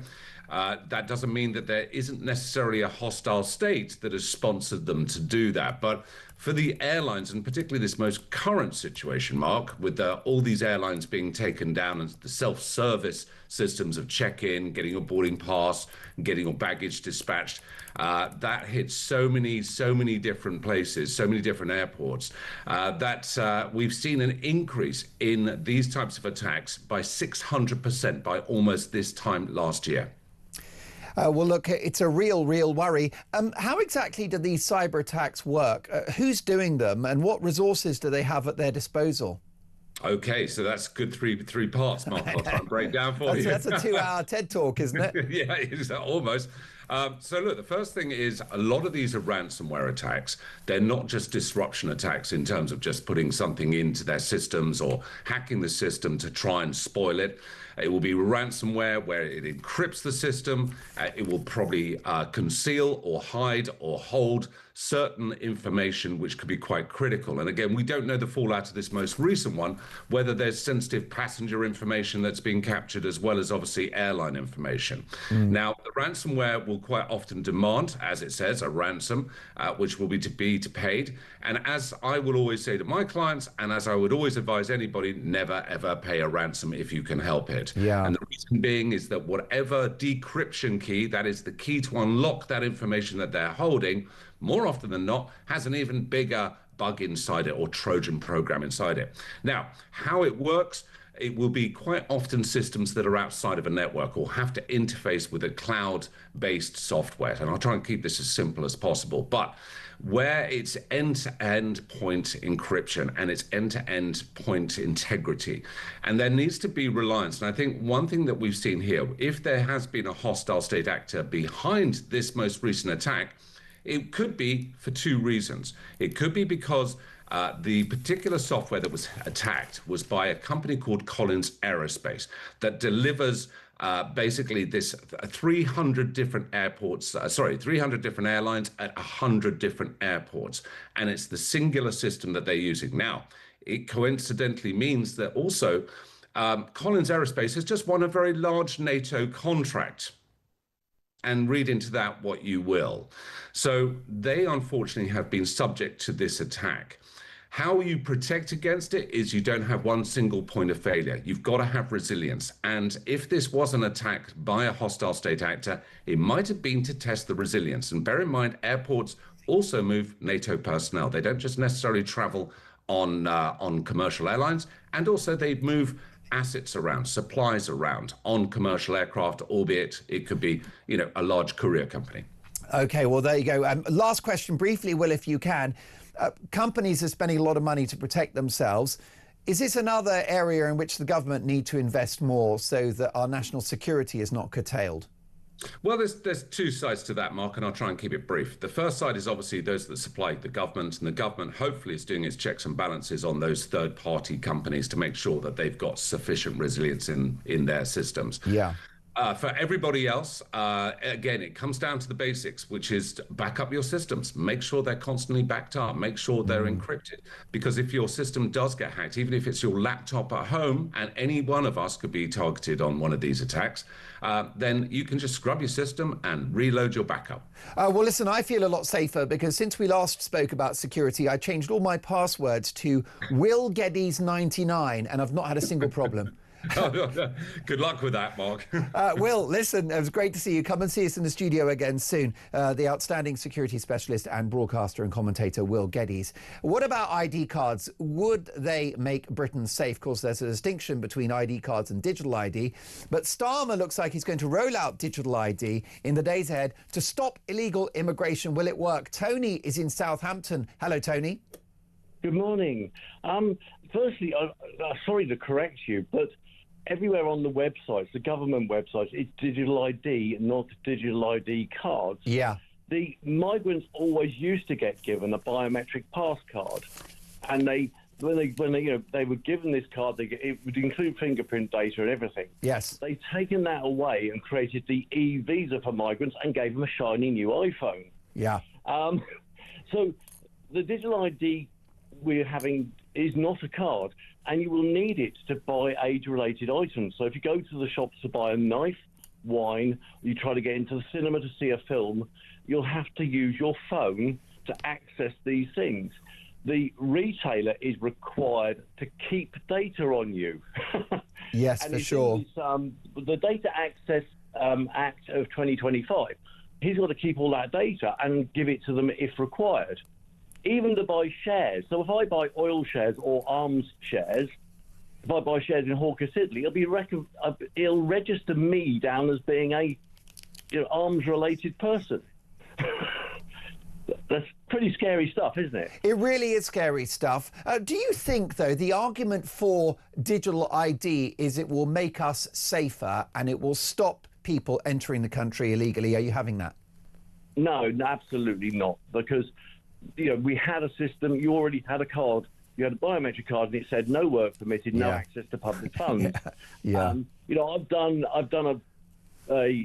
an application for somebody to get a UK citizenship. I've done all of this work, and equally now this is bizarre stuff. Like the gentleman before from the Together organisation, my personal credit card got shut down from a £12,000 limit to £250 because I got oil shares. I then got my PayPal account shut down, and I moved some money. I mean, I've retired. I got a lump of pay from leaving work, and I moved some money into my savings account. And they said, "Well, you only earn £17,000 a year, but why have you moved £80,000?" That's the stuff that's going on already. All of this stuff is going to shut us down everywhere you go to move. It's ridiculous that. There's no logical reason why Barclaycard should shut my credit card down. Powerful words. Listen, it's been great to speak to you, Tony. Thank you so much. Next up, this is not a drill. Dolan's dispatch. I'll be dealing with Keir Starmer in no uncertain terms, currently gaslighting the public.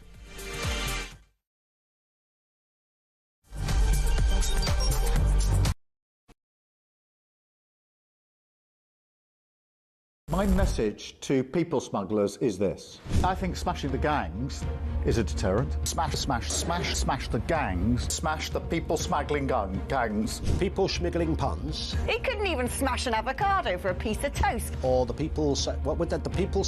I think smashing the gangs is a deterrent. Well, it might be if you smashed any, if you found any. The people smash... The smash... And he hasn't smashed anything. I mean, literally all he does is he smashes records every sort of couple of weeks, where more and more people come in a period of 24 hours. Smash the gangs that are running this vile trade. You're never going to smash the gangs. That's something that basically is impossible. The gangs are like the Hydra. You cut the head off and another two grow. So I did write to ministers and say that I wasn't convinced that smashing the gangs was the right sort of way of thinking about things. We will smash the gangs that undermine our security. Keir Starmer has just tweeted 15 minutes ago. He says, "I know you're angry about immigration. I get it. We will smash the people smuggling gangs at source." Maybe I'll just read it all in his accent, shall I? There is no return to freedom of movement. We have left the EU. I do not accept that prevents us working with other police units here, with prosecutors here, to smash the gangs. Well, I'm sure the smuggling gangs are absolutely quaking in their boots now. Keir Starmer's on their case. Solving this issue, smashing the gangs, is that the impossible dream, Tom? It really seems beyond him at the minute, I have to say. We're going to get the evil people smugglers and we're going to smash them and we're going to put them in jail. That will solve the migrant crisis. Prime Minister Keir Starmer's promise to smash the gangs has resulted in just 5 convictions. Hurrah for operating small boats. So what he really wants to say is that this policy of smashing the gangs is a total and utter disaster. There isn't a cat in hell's chance that it's going to work. It's crap. It's crap. That's what he's basically saying. I know you're angry about immigration. I get it. Mark my words, I will take back control of our borders. That means cutting migration, ending the use of asylum hotels, and ramping up our efforts to stop small boat crossings. It's like a parallel universe, the real world, as told by the impressive David Bolt, and Keir Starmer and Rachel Reeves' fantasy world. We will smash the people smuggling gangs at source. across the UK, on DAB+, on your smart speaker, on your smart TV, and on your side. This is Talk.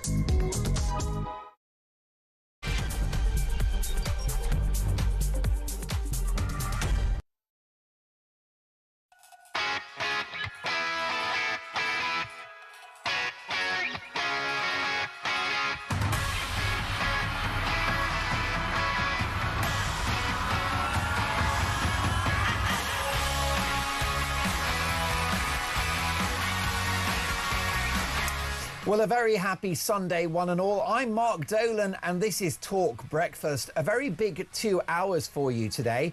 Resign now. More than half of the UK wants Sir Keir Starmer out in his latest poll disaster. The PM now has an approval rating of, wait for it, minus 42%. He's less popular than Kim Jong-un of North Korea and Vladimir Putin of Russia combined. And most damningly, over a third of the people who want him out, over a third, voted Labour just 14 months ago. That's what I call buyer's remorse.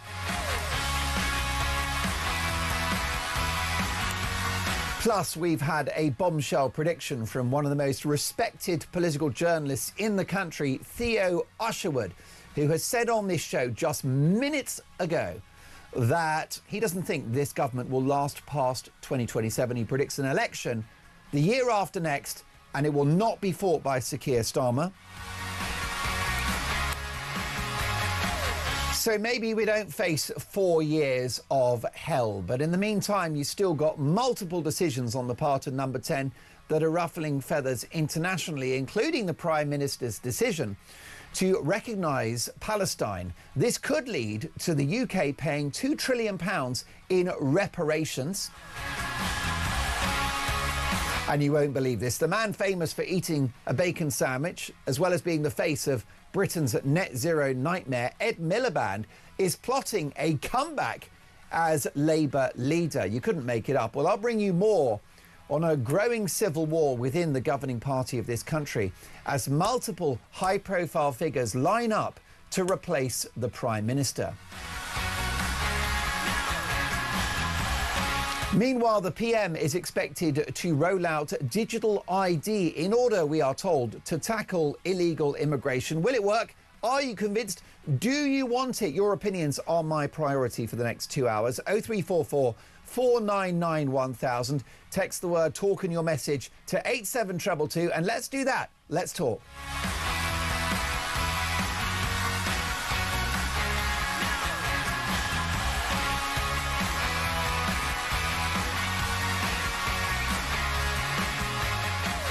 So lots to get through, but we start, as always, at this time in the show with Dolan's Dispatch.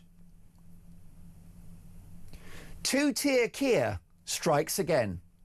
Willfully ignoring the public's concerns about the consequences of illegal immigration and mass unchecked legal immigration, the Prime Minister, writing in the Sun on Sunday newspaper, has branded those worried about the direction of their country as violent thugs who are a threat to our democracy. I'm confused. Is several 100,000 people walking peacefully in our capital city to call out the madness of our open borders not the very essence of democracy? I say peaceful because whilst many more than the 100,000 people reported were in attendance, by an order of magnitude, there were just 25 arrests. Now, I condemn any violence whatsoever, particularly to police officers who are simply doing their job. It is obscene and it's a disgrace. But 25 arrests for a crowd last weekend of 200,000, 300,000 or 400,000 people is a drop in the ocean compared to the 550 arrested at this year's Notting Hill Carnival, which doesn't include the widespread petty crime, those who they didn't catch, and of course the widespread antisocial behaviour. This is the same wonderful Notting Hill Carnival that sees locals every year having to vacate their homes for the whole weekend, board up their windows and lock their front gardens so that revellers don't urinate in them. So where was Sir Keir Starmer's condemnation of the thuggery and the arrests at the carnival? Two-tier Keir strikes again. So regarding last week's march, labelling ordinary people furious about Britain's suicidal open borders experiment is something that Starmer has previous on. Of course, back in the day, he said that those protesting following the triple murder of 3 little girls in Southport at the hands of Axel Radicubana was far right. He described protesters after Southport as far right. He said, I make no apologies and I won't hold back in blaming the far right. And I'm Keir Starmer and I've got no backbone or a cervix. Well, his claims of far right activities in the aftermath of Southport was summarily disproved by the authorities following an investigation. No apology from Starmer, no retraction, obviously. Don't forget, for people like Keir Starmer, everything is far right now. The countryside is far right, working hard at your job is far right, turning up on time, merit, those things are all far right. Knitting is probably far right. Eating cottage cheese or maybe having pineapple on your pizza, maybe that's far right. Brushing your teeth, going down the pub for a cheeky half on a Sunday afternoon, putting milk in your tea with the bag still in the cup, that is probably far right too. Following the Southport tragedy, when anger should have been focused on the monster responsible for those crimes, it is Starmer who indulged in misinformation and who sought division by giving a label to ordinary people. And now he describes others as sowing that self-same division. Here he goes again, claiming that the people on the march last weekend exploited the flag to, and I quote, stoke anger and division. Forgive me, folks, but how thick is this man? This is the flag of our country. It can't be exploited or deployed in any way. It is the flag of the nation. You wave it. It's the Union Jack. It represents the United Kingdom, and the St George's flag represents England. You cannot weaponise a flag. A flag is a flag. It's the flag of the country. The end. Well, it will be the end for Keir Starmer, because following 14 months in power, which has been so bad it's been almost biblical, sleaze, a destroyed economy, resignations and more boat crossings, not less, popular unrest will see him dispatched from number 10 in the near future. In a classic example of lefty gaslighting, at no point in his article for The Sun on Sunday did he call out the madness of illegal immigration and the unsustainable legal net migration numbers, which, to be fair to him, are a legacy of years of Tory incompetence, turbocharged by the pathologically stupid and dangerous Boris Johnson, who opened the borders after Brexit with the so-called Boris wave. But as with the economy and public services, Labour have made everything worse. And so this decision to kill the messenger by condemning hundreds of thousands of ordinary people from all backgrounds, classes and, yes, ethnic origins to say that they've had enough. Well, the bottom line is they have had enough, and their voices are getting louder. They've had enough of living in a country where folk exist in parallel societies, speaking other languages, adhering to different customs, and sometimes following different laws. The public, all of the public, have had enough of migrant hotels which decimate local communities, place women and children at risk, and which cost the taxpayer upwards of £3 billion a year. Everyone's had enough of granting asylum to well over half of the people who enter the country illegally, when it should be zero, given the fact that they have broken the law and they have fled a safe country in France. The public have had enough of statistics like the fact that 1 in 60 people in this country, 1 in 60 came here last year, and 1 in 25 came in the last 4 years. What? I beg your pardon, 1 in 25 Brits came here in the last 4 years. If you think that's sustainable, given our creaking infrastructure and lack of housing and already swollen benefits bill, if you think that's sustainable given our poorly integrated communities, if you think that's sustainable given our crime-ridden streets, if you think any of that is sustainable, then I can't help you. And I can't help Keir Starmer, who has given the Sun on Sun newspaper several hundred words of woke waffle. But it's worse than that. It's worse than a sly dig at Elon Musk, without whom the world simply wouldn't have free speech following his expensive purchase of Twitter. It's worse than focusing excessively on Tommy Robinson, a man with a criminal past, but who was not the reason why most people attended that march last weekend. They were not cheerleaders of Robinson or Musk or anyone else. They weren't marching for these individuals. They were marching for Britain. Now, I spoke to some who went on the march on the show last weekend. Some brilliant, delightful conversations. And I spoke to Mary, an older lady who needed assistance to get there. And why did she go? Is she a Tommy Robinson fan or an Elon Musk cheerleader? No, she's not. She's fed up with her country being slowly destroyed and becoming unrecognisable for the one that she grew up in as a little girl. Now, the brilliant Trevor Phillips, one of my favourite journalists, writing in the Times newspaper, this guy is a brilliant broadcaster, a great presenter and a great writer, and a British man of colour. Trevor Phillips did a very surprising thing for an establishment media journalist.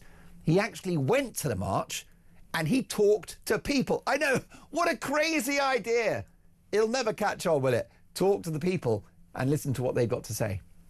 And Trevor Phillips, who's an absolute wizard of a man, he said, if you were looking for trouble at this march, you wouldn't find it.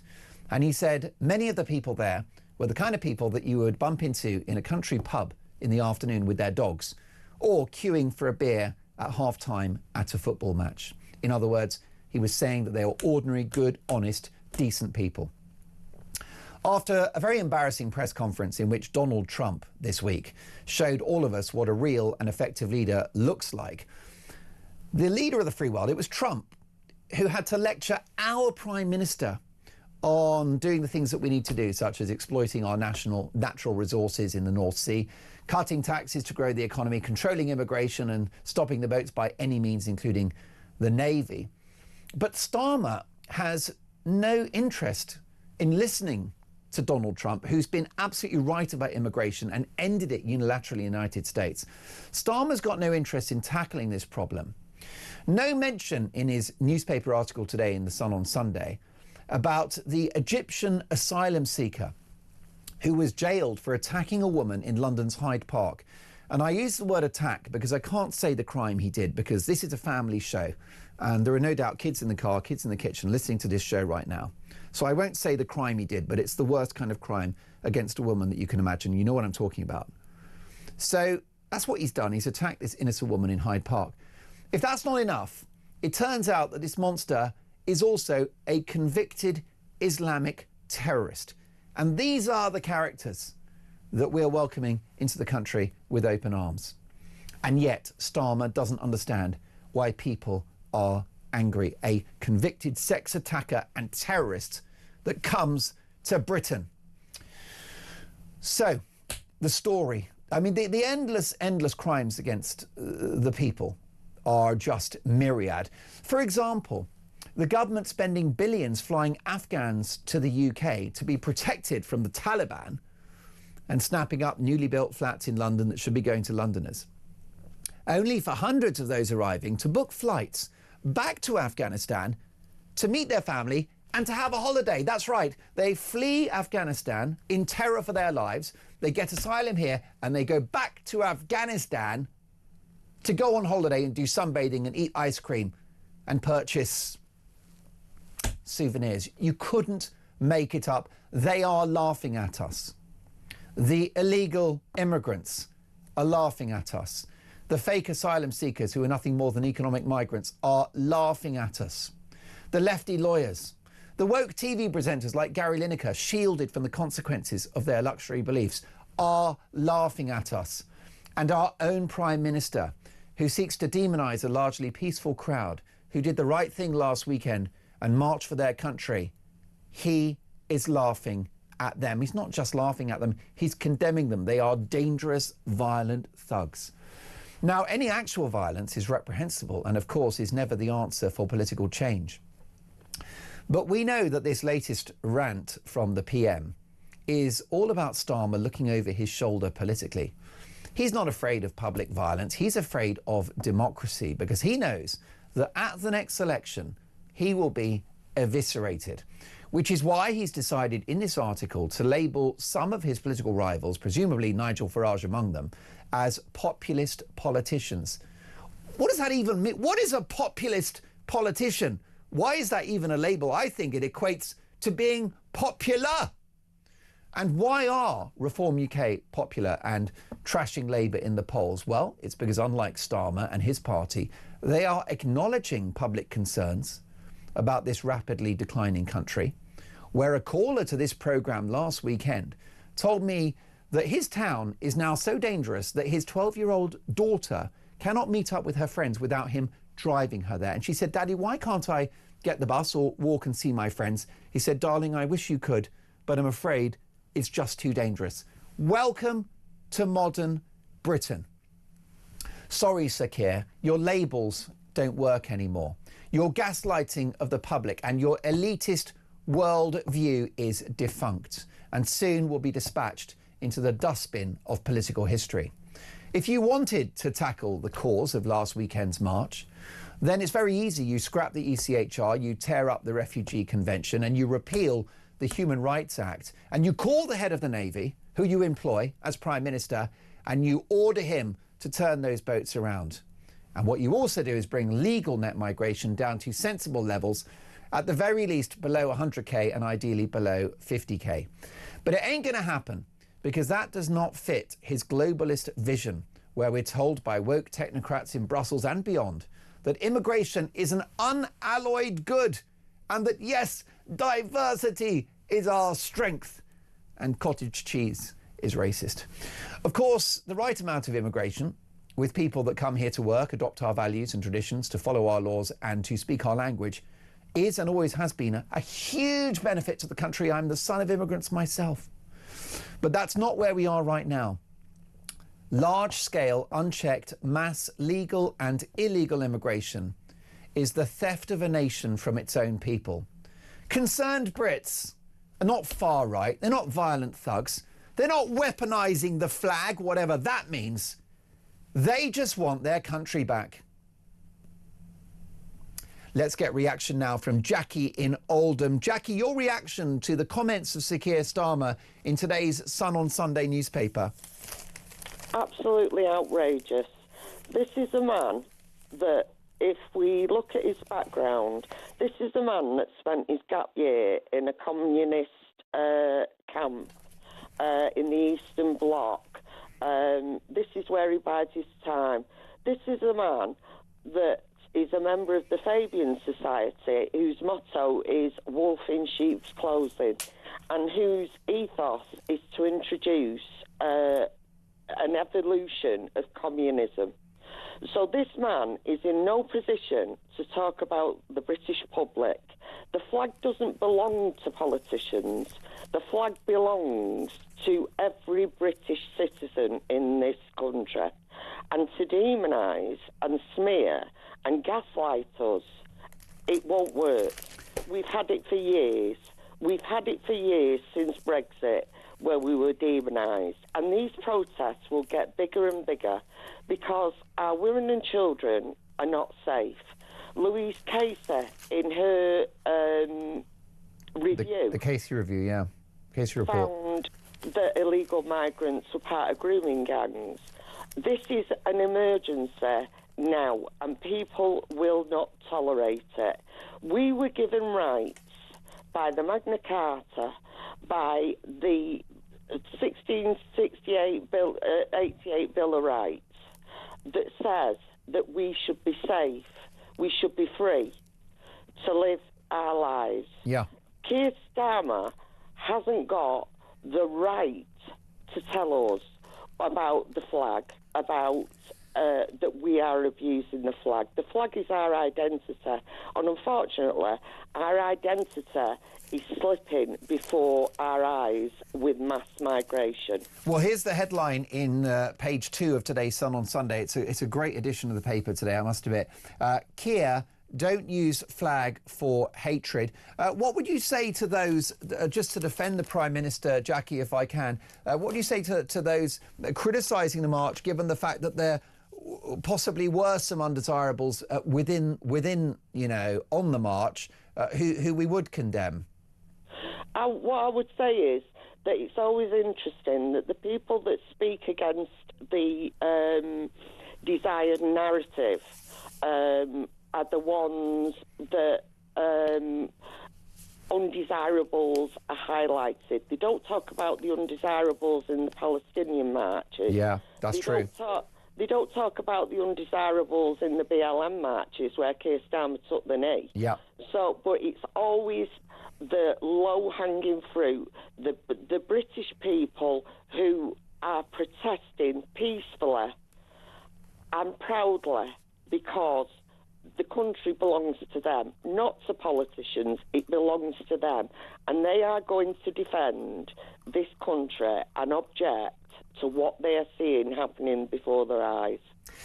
Listen, Jackie, I'm so grateful to get your thoughts on that, and thank you for listening to The Dispatch today, because it fitted exactly with the remarks that you've just made. Jackie, give me a call again soon. You speak for many. If you disagree with what I've said in the Dolan's Dispatch, I'd love to hear from you as well. And if you are worried about who was on that march, and if you're worried about the rise of the far right, then you'll get a fair hearing on this show, because it's all about opinions. 0344 499 1000.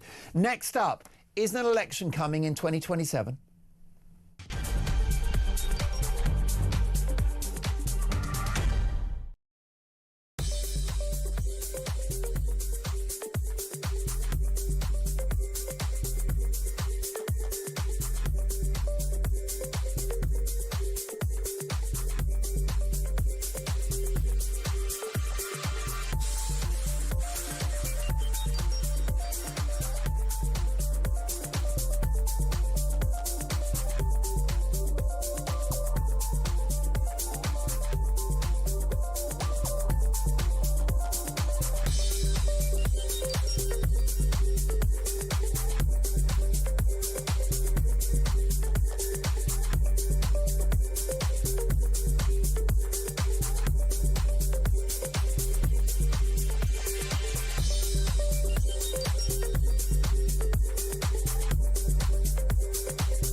I mean, these backbenchers who don't want to, stop giving anybody benefits because it might be bad for them.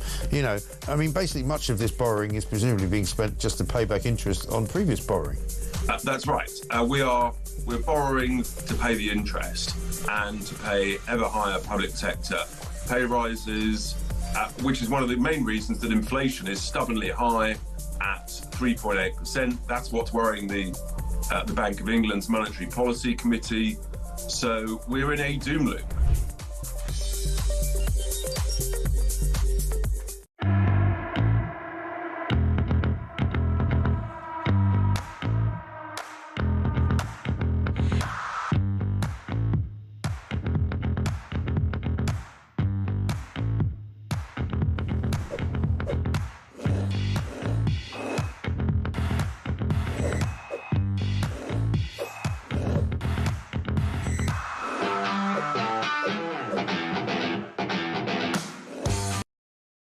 across the UK.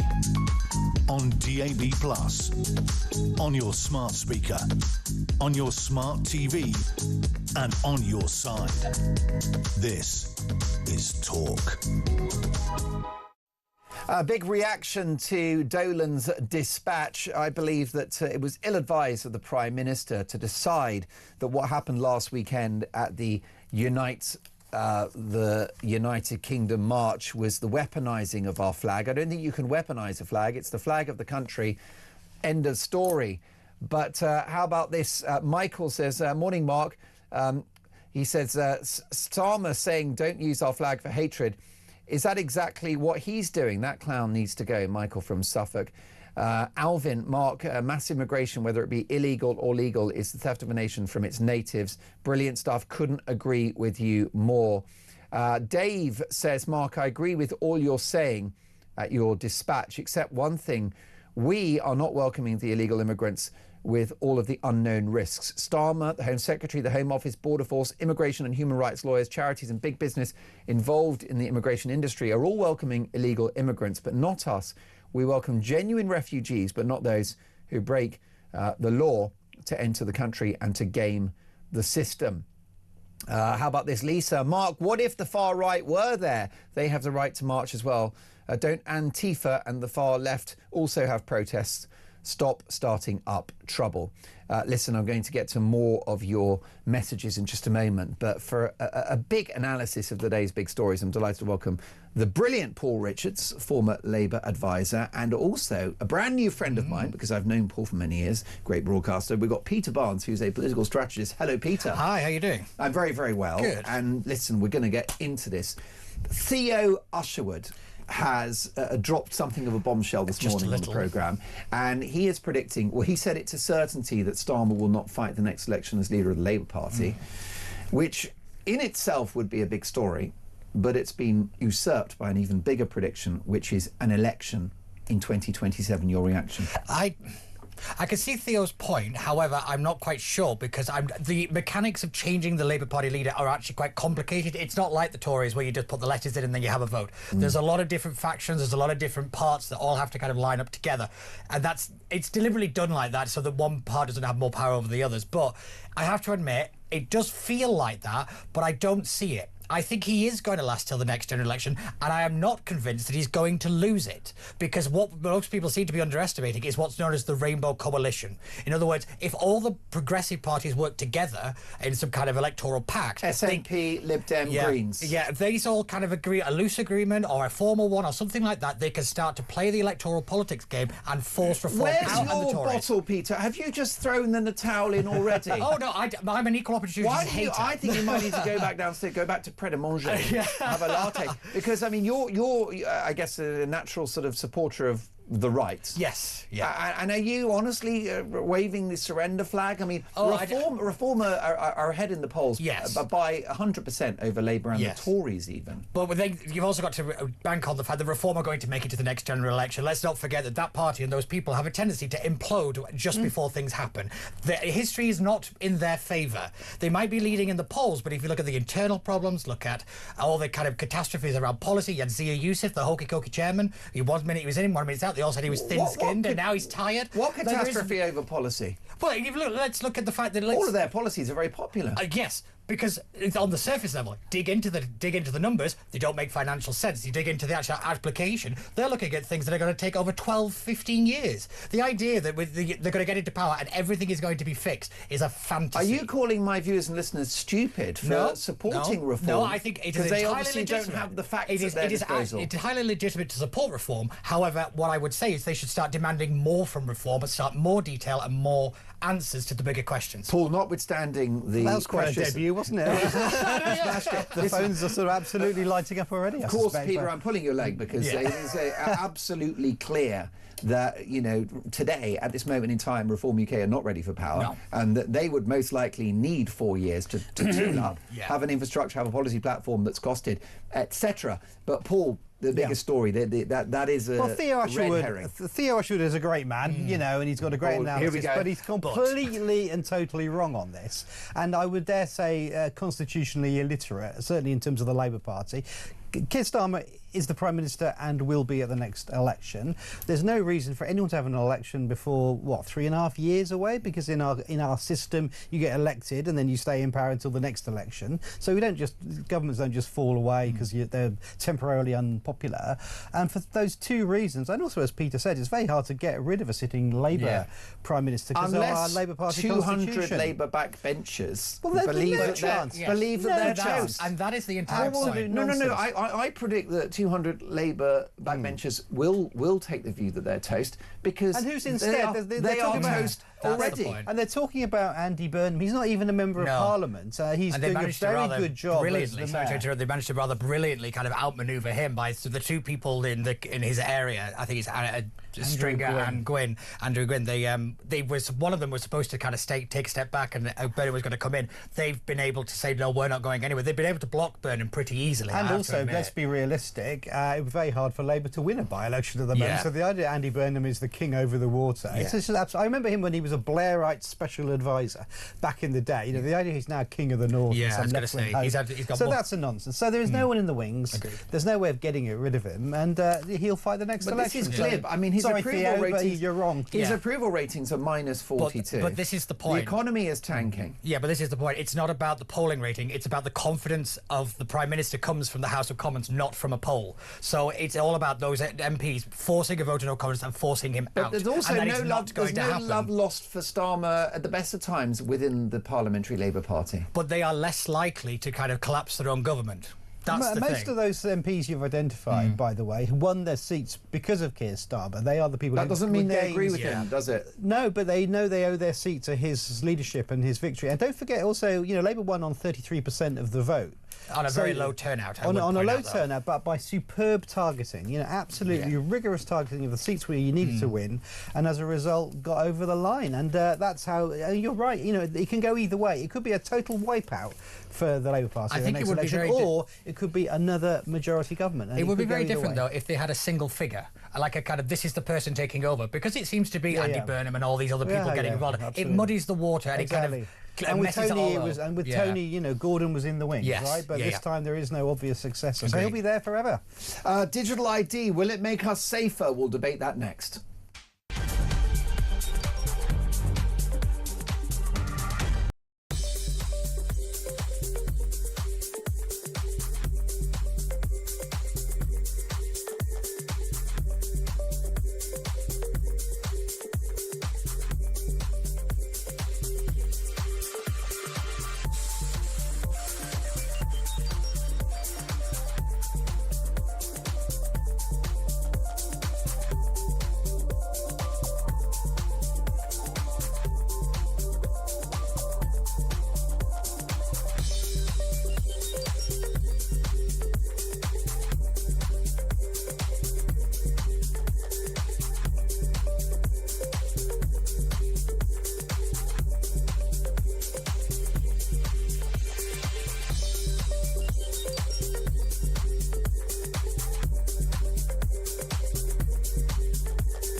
Across the UK, on DAB+, on your smart speaker, on your smart TV, and on your side. This is Talk. Good morning, Mark. I hope Keir Starmer remains PM until the next general election, says Barry. He's the gift that keeps on giving. How about this? Samantha says, Mark, I think you've got it all wrong. There is a flag that Starmer and the Labour Party venerate, which they sing about after the end of their party conference. Starmer has sung about it at conferences many times. It is the red flag of communism, and his view is to keep it flying. How about this? Morning, Mark, says Dean. The arrests at last weekend's march, consisted of 7 in support of Unite the Kingdom, and the other 18 were counter-protesters. Starmer and his cronies seem to think that the British public are here to do what they say, when in fact they're elected by the British people to do what we want and what we demand. There you go. OK, well, listen, I'll get to more of your feedback. So many messages coming in and calls stacked up as well. But I'm delighted to have Peter Barnes and Paul Richards with me. And Paul, writing in the Sun on Sun newspaper today, the Prime Minister has said, don't use the flag for hatred, arguing that those at the Unite the Kingdom march last weekend were weaponising the flag because of being right-wing thugs. So your reaction to that? Or far-right thugs, I should say. I was an observer on the demonstration on Saturday. I was actually doing a charity walk, which had to be, rerouted around Westminster. So I had to walk through the middle of it, and I would say some of them are just decent patriots coming to support their country. Some of them were far-right thugs. Some of them were there to cause trouble. Some of them were to have a nice day out. You know, you can't characterise that many people in the same way. I would say I saw lots of incidents of antisocial behaviour. I saw people urinating in the street. You mentioned urinating at the Notting Hill Carnival. I saw plenty of that going on. There were plenty of people who were drunk as well. And, you know, you get that many people in a space, you're going to get all of those different behaviours. And I think Starmer is right to say that the flag can be appropriated for the wrong purposes. When the Labour Party put the Union Jack on our membership card, we got told off. People were saying, oh, you can't do that. You can't put the flag on a political membership card. It's, you know, the wrong use of the flag. And we would say, well, of course you can, because that doesn't matter. As long as it's got good intent behind it, you can wave the flag. But Sir Keir Starmer can't have it both ways. He can't authorise the placing of a flag on a Labour ID card, membership card, but then say at the same time that others are weaponising the flag for well, you can, because if reasons. If it's fascists, often foreign funded, who are using the flag to whip up hatred, then that's a misuse of our great flag. If it's a political party saying we want to run the country, we pretend to be the national party, then we can. But you can't misuse a flag. It's impossible to misuse a flag. I disagree. It's the flag of the country. It cannot be misused. That's why I disagreed with Dolan's dispatch just now, because I think you can. I think you can. You can misuse it. But I mean, the corollary of that is that you would prevent people from waving the flag under certain circumstances. Well, that's the natural conclusion. I can remember when the National Front in the 70s appropriated our flag and waved it in a way that was entirely designed to be intimidatory and unpleasant. I can also remember, I can't remember, but the history books will tell us that, you know, when the Who put their Union Jack blazers on, they used the flag as a sort of fashion accessory. They were lambasted for misusing the flag because it was a, you know. And Jerry Halliwell, don't forget, in the Union Jack dress. Well, indeed, and which I have as a screensaver on my phone. I'm sure, yes. But yes, flags can be misused. Of course, they can. What do you think about this? Symbols are important. Everybody has a right to an opinion, but I don't care about bunting. I care about the economy. We have a housing crisis. We have an immigration crisis. We have geopolitical crisis. We have real issues that are tearing this country apart, and we're arguing about bunting. I couldn't care less. It's about time our politics grew up. These stories are distractions. What it is actually the government not having a confidence and having policies to help fix any of the problems. They're only making things worse. And we're indulging this because, yet again, this country isn't grown up and does not tackle the issues that we're facing. We have so many structural problems that need fixing, that need debate, and we're wasting time. We are wasting time. We are so close to an economic catastrophe that it cannot be put into words. And not to mention things like the pensions crisis, the triple, all this kind of stuff. And we're wasting our time on this. Symbols are important. Flags are important. But on the scale of 1 to 10, they're not even anywhere near each other. Hi, Mark says this message, is it only Tommy Robinson that's referred to as a man with a criminal past, or is it all past criminals? Morning, Mark. I thought the poll tax riots got rid of the poll tax. I thought the French Revolution made political change, says Lisa, backing the idea of protest. And this from, I believe it's Debbie. Good morning, Debbie. Hi, Mark. I think the country needs an even bigger march, as that message wasn't loud enough. That's Debbie in Redhill. But here's the thing, Peter. Yes, we shouldn't get caught up in obsessing over the flags, which is the fault of the Prime Minister, who singled out the flag. I think it's the fault of a lot of institutions and a lot of people that have kind of ratcheted this up, where we've made it a political football. A flag is a flag. I agree with you. So why are we arguing about it? Right. Why, that's my point. Well, can we then get to the brass tacks, which is why people were marching and why Debbie in Redhill thinks we need a bigger march? Oh, yeah. This is what we should be talking about, the immigration crisis. Why aren't we fixing that? Why is the government incapable of doing it? Why haven't they done certain things that they should be doing? That is what we should be talking about. We keep thinking that noise is leadership. It's not the same thing. We really have to kind of, I'd use the term, grow up. Yes, I mean, why is Sir Keir Starmer shooting the messenger regarding last weekend's protest, Paul, when what he could do is try to get under the skin of why people are angry? I think he is getting under the skin of why people are angry. Not a syllable about it in his article today. He didn't say that he was going to tear up the ECHR. He didn't say he was going to cut taxes to produce growth. He didn't say he was going to dilute net zero so we've got energy independence. He didn't do any of those things. That's the Dolan manifesto. It may not be the same as the Labour manifesto, but he is, I would say, judging by his deeds, not by an article in the Sun, because he is doing things under the surface about repairing the National Health Service, for example, getting young people into jobs, fixing the potholes. The things that make people angry. Youth unemployment is skyrocketing. Which is why we're now boosting more apprenticeships, for example. And let's talk about those practical things that can get people back to work. But the next tax rate has destroyed hospitality, which predominantly employs younger people. And the retail sector. You've probably picked the wrong portion of the population. Well, I mean, the whole house of cards is built on growth, isn't it? And, you know, I've said for months that unless there is growth by the next election, people feeling a little bit better off, and you won't then get this kind of anger will happen. It's a long time, 4 years.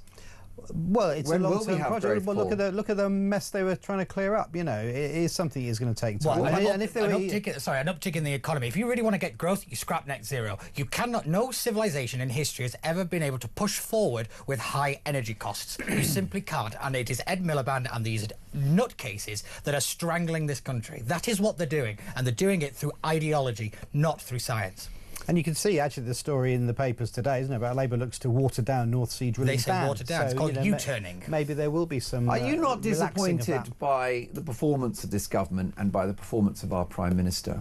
I think he's doing some really tough things that are unpopular in the short term, and I'm pleased about that because it will lead to better outcomes down the line. It's easy to be, you said populist. I mean, populism is you know, it's a specific thing which you sort of just say and do anything to get some easy applause, but it's not the same as the hard yards of governing, which is what Labour's trying to achieve. And I bet you know, a future government will take the credit for things like Sizewell C, which is decision being made now. Sure. Same with the housing targets. You know, they will be which met they down aren't the going line. to hit. But how do you know? Because it's a 10-year target. You don't know what's going to happen in 10 years' time. What they're also not doing is planning reform, which you actually need to do. Because this is the thing, they're not doing the actual hard work. They're really good at talking. They're not very good at doing. Disagree. I think that the groundwork is being laid in ways that will pay off down the line, and that's why it's an unpopular government right now, but it won't be at the time of the election. I don't believe in demonising politicians, and there's no doubt that good things will be done by this government, as are done by every single government. Good heavens, there's our clip for the meeting.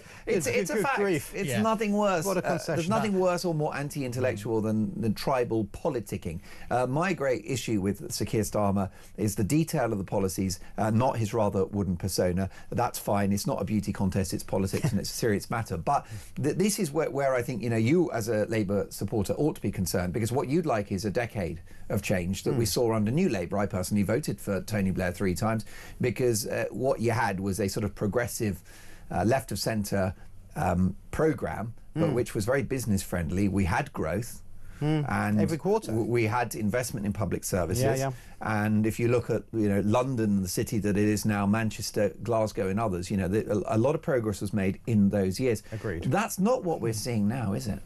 But it's only a year in. I mean, I remember Mrs Thatcher being terribly unpopular after the first year. Tony Blair got all kinds of Britbacks after 1 year as well. He then went on to win two super majorities, which I doubt Keir Starmer is going to do. The only reason they go after this decade is so that they can yet again excuse kicking the can down the road, because they're not delivering. All right, Paul, so cheer me up then. Where are we going to be with growth in let's say 2 or 3 years' time? Well, it would be foolish and invidious to predict growth in 2 or 3 years' time. But I think, well, it's already faster growth rate rate than the rest of the G7, although very sclerotic and low. I'm not happy. Zero in July. That. However, I think you will see it pick up, and that starts to just change the national mood. It puts a bit of money in people's pockets. We can increase the national minimum wage, create some jobs. You know, look at the deal with Trump this week. Yeah. I mean, that's going to create so this jobs, is a prime example of it. When you look at when we've had growth, it is because of other instances.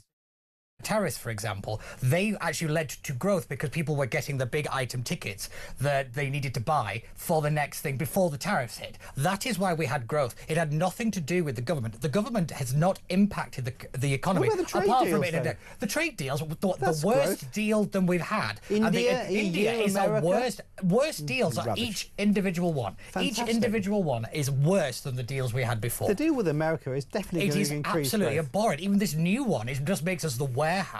We're just the storage unit for America. This is and the actual detail. £150 billion worth of investment. Yes, and then look at every other aspect of it. It's easy to run around with the 150 billion, which isn't even guaranteed, by the way. But there we are. Next up, what is a reasonable level of legal net migration into the country? I'll get numbers. I'll get specific figures from Peter and Paul and Mary. Peter, Paul, and Mary next.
The Muslim leaders in this country, those who are spreading and proselytizing the Muslim faith, believe they don't really need terrorism anymore to get their message across. They are doing it through the ballot box and the womb. Exactly. And that is the expression that was accepted by a leading Muslim member of the House of Lords. And this is the problem we face. While we sit there like frogs in a saucepan, the water's boiling. In fact, I think we're already hard-boiled.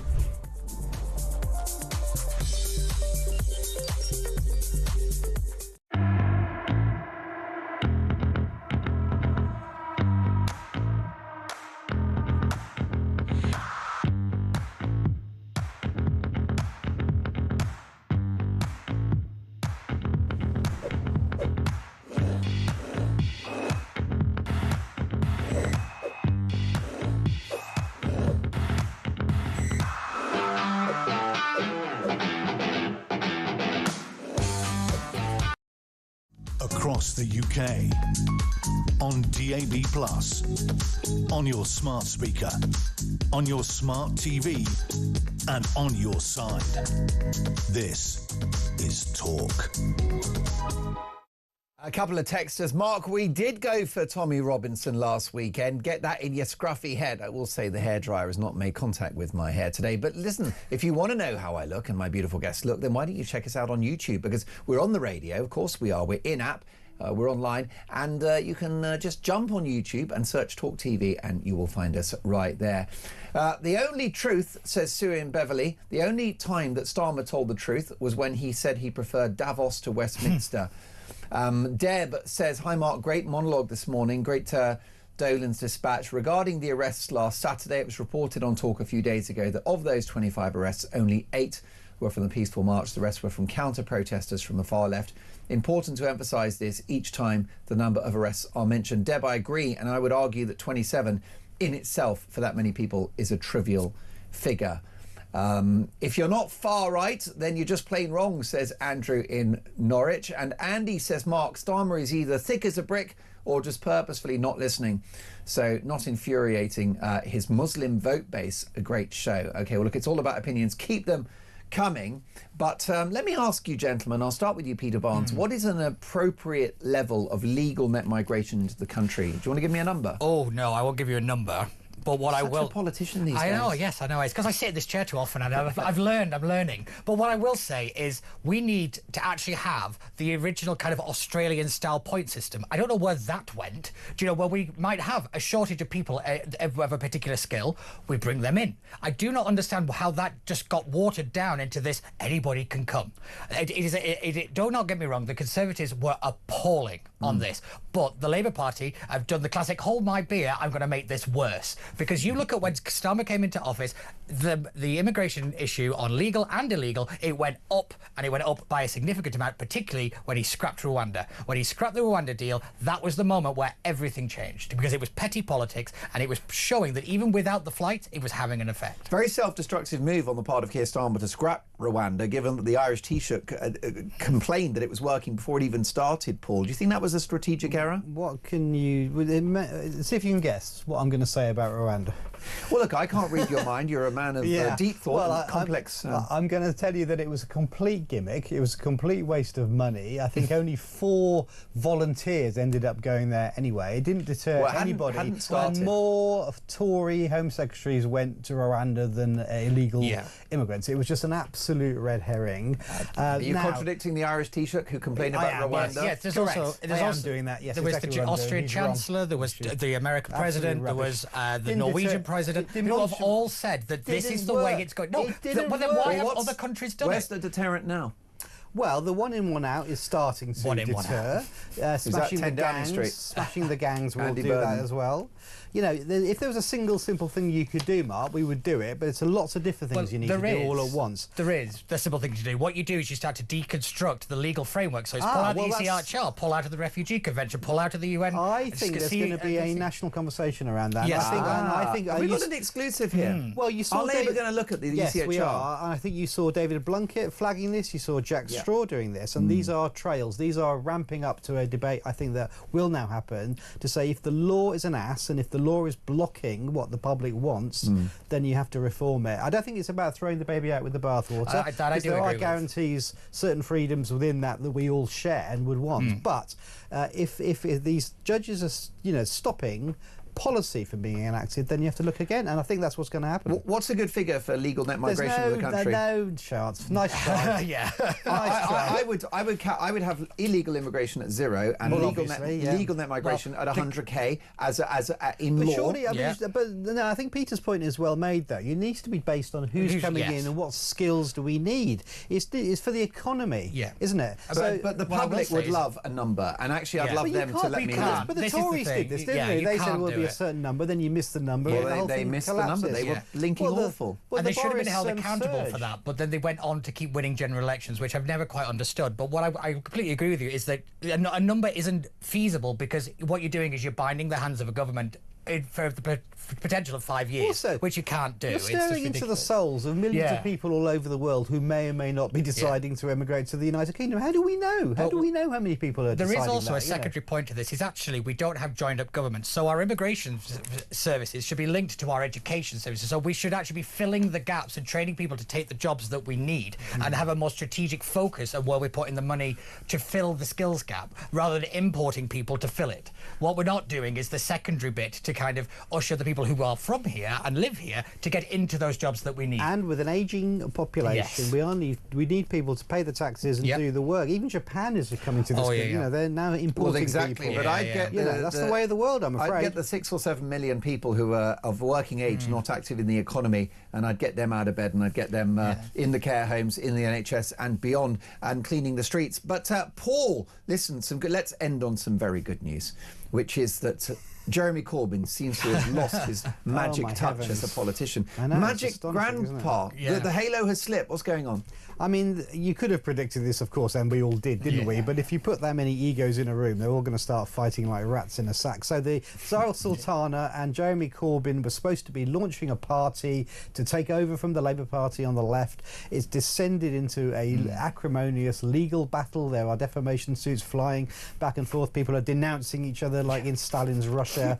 There's factions within factions now. You know, put 4 of these people in a room, you get 5 factions, and it's just going to be popcorn. They haven't even had their launch conference yet. They don't even know what they're called. They don't yet. even have a name yet. And yet now all the usual stuff has just played out. So we're not long from show trials and all the rest of it. I was going to say, you know, absolutely hilarious. Death of Stalin, nothing on. Well, it. this is actually good news, really, for the left. The only significant party of the left remains the Labour Party, and the right are don't enjoy that. Of course, we know the split between the Tories and Reform. But what I will say though is, the party might collapse. The people willing to leave it are still there. You know, that voter base isn't going anywhere. So if you actually look at the statistics, 20% of the 2024 voter base for the Labour said they were willing to or were likely to move. That goes up to 43% of younger people. There is a real movement here that the Labour Party are losing their grip on, and it is they should be concerned about this, because they're now fighting a war on 2 fronts. They're losing to Reform, and they're losing to what I've been called the Southpaw, where they're losing to the left as well. I mean, it's probably good news for Zach Polanski's new green populism, so that vote may go there as well. But isn't it interesting, though? You know, the Lib Dems conference is happening now. No one's even talking about the Lib Dems.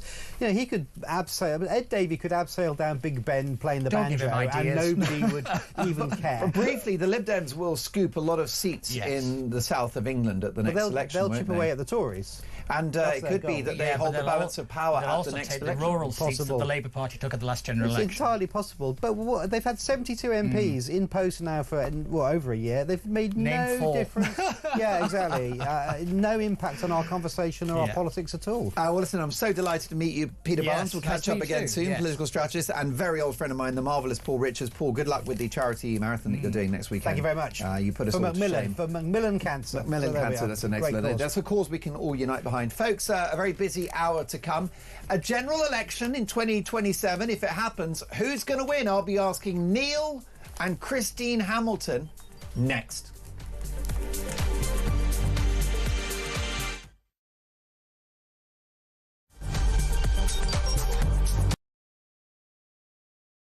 My message to people smugglers is this. I think smashing the gangs is a deterrent. Smash the gangs. Smash the people smuggling gangs. People smuggling puns. He couldn't even smash an avocado for a piece of toast. Or the people... What would that... The people... I think smashing the gangs is a deterrent. Well, it might be if you smashed any, if you found any. The people smash... The smash... And he hasn't smashed anything. I mean, literally all he does is he smashes records every sort of couple of weeks, where more and more people come in a period of 24 hours. Smash the gangs that are running this vile trade. You're never going to smash the gangs. That's something that basically is impossible. The gangs are like the Hydra. You cut the head off and another 2 grow. So I did write to ministers and say that I wasn't convinced that smashing the gangs was a the right sort of way of thinking about things. We will smash the gangs that undermine our security. Keir Starmer has just tweeted 15 minutes ago. He says, I know you're angry about immigration. I get it. We will smash the people smuggling gangs at source. Maybe I'll just read it all in his accent, shall I? There is no return to freedom of movement. We have left the EU. I do not accept that that prevents us working with other police units here, with prosecutors here, to smash the gangs. Well, I'm sure the smuggling gangs are absolutely quaking in their boots now. Keir Starmer's on their case. Solving this issue, smashing the gangs, is that the impossible dream, Tom? It really seems beyond him at the minute, I have to say. We're going to get the evil people smugglers and we're going to smash them and we're going to put them in jail. That will solve the migrant crisis. Prime Minister Keir Starmer's promise to smash the gangs has resulted in just 5 convictions. Hurrah for operating small boats. So what he really wants to say is that this policy of smashing the gangs is a total and utter disaster. There isn't a cat in hell's chance that it's going to work. It's crap. It's crap. That's what he's basically saying. I know you're angry about immigration. I get it. Mark my words, I will take back control of our borders. That means cutting migration, ending the use of asylum hotels and ramping up our efforts to stop small boat crossings. It's like a parallel universe, the real world, as told by the impressive David Bolt, and Keir Starmer and Rachel Reeves' fantasy world. We will smash the people smuggling gangs at source. Across the UK, on DAB+, on your smart speaker, on your smart TV, and on your side. This is Talk.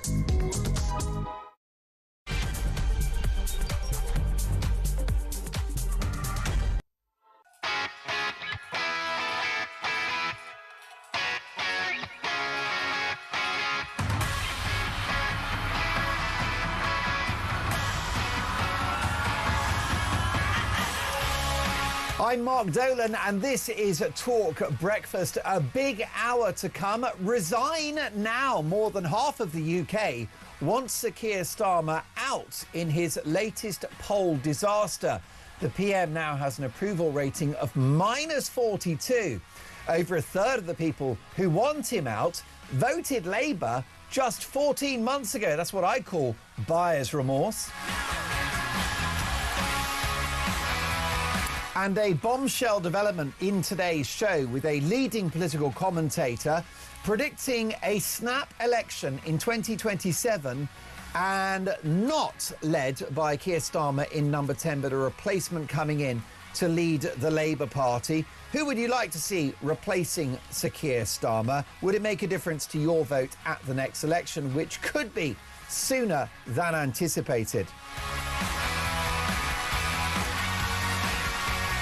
Meanwhile, his decision to recognise the state of Palestine could lead to the UK paying £2 trillion in reparations. And the man famous for eating a bacon sandwich, as well as being the face of Britain's net zero nightmare, Ed Miliband, is plotting a comeback as Labour leader. You couldn't make it up.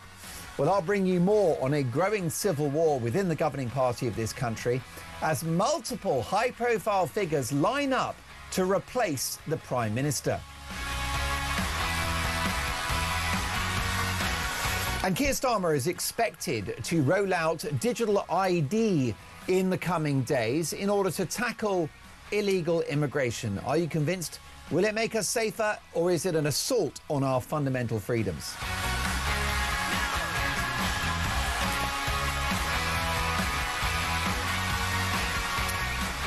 And my priority for the next 60 minutes is to get your opinions on air. So give me a call, 0344 499 1000. Text the word TALK and your message to 87222. Well, let's talk about that bombshell story that we broke earlier in the show. A predicted general election in 2027 under a new Labour leader. Let's get reaction from two people who are no strangers to political drama. It is Neil and Christine Hamilton. Folks, welcome to the show. And Christine, do you think predictions that this Parliament won't run its course are credible? Oh, 100% credible. Bring it on. I mean, let's have it next year. Let's have it next month. The sooner the better. I honestly think the British people are fed up to the back teeth already of this government. They are so deeply unpopular on so many levels with so many different sections of society that, I mean, the sooner the better. It is incredible how the government has unravelled from one drama and catastrophe to another. Even in the wildest dreams of their worst opponents, they couldn't have thought it would pan out like this, but it has. I mean, they are frankly incompetent, and incompetent people should not be running the affairs of a major country like ours. Neil, you are a former Conservative MP yourself. Is there a conceivable path to an early election, given Labour's huge majority? Well, all those turkeys are not going to vote for Christmas, I think. And without getting enough members of Parliament to vote against their own government, in this instance, in a vote of confidence, this Parliament has got us on a fixed course for 2029. More's the pity. Of course, we'd all like to have a general election as quickly as possible, but Starmer may well be dumped. That's well within the bounds of possibility. But I don't think that a new leader of the Labour Party would be rushing to have a general election. And who would that new leader of the Labour Party be? Burnham's not even in Parliament. He'd have to have a by-election, and that would be a heroic act in itself in current circumstances for the Labour Party. Certainly, I don't think that any of the others on offer, the crackpot Ed Miliband, and we've already been there once, and he's the only person in British politics that would make Ed Davey look like a serious politician, I think. So I think that's a heroic prediction that we're going to have a general election, whatever happens to the Labour Party internally in Parliament. However, Christine, could an economic crisis or indeed power cuts or some other national emergency provoke a general election? Well, as far as I understand it, and I am no expert on Labour Party politics, but as I understand it, 80 Labour members of Parliament would have to coalesce around one candidate. Now, that seems to me a pretty tall order when you look at the runners and riders or the potential runners and riders. So I can't, unfortunately, see it happening. If you just had to have 80 who said, we want a change, then I think you could very easily have that fairly swiftly. But 80 to coalesce around whether it's Ed... I mean, honestly, you have to laugh at the thought of Ed Miliband coming back. Do you remember that sort of tablet of stone that he had built? I mean... The Ed Stone. The Ed Stone. How anybody... I mean, younger viewers may wonder what we're talking about. Do Google it. Ed Miliband's Ed Stone. The tablets of stone handed down from God. It was just about unbelievable. Net zero. Yeah. It was Neil, it was the longest suicide note in political history, and it was literally carved in stone. Yeah, indeed. Well, I mean, he may not have dug his own grave, but when the gravestone landed on top of him, he was booted out. But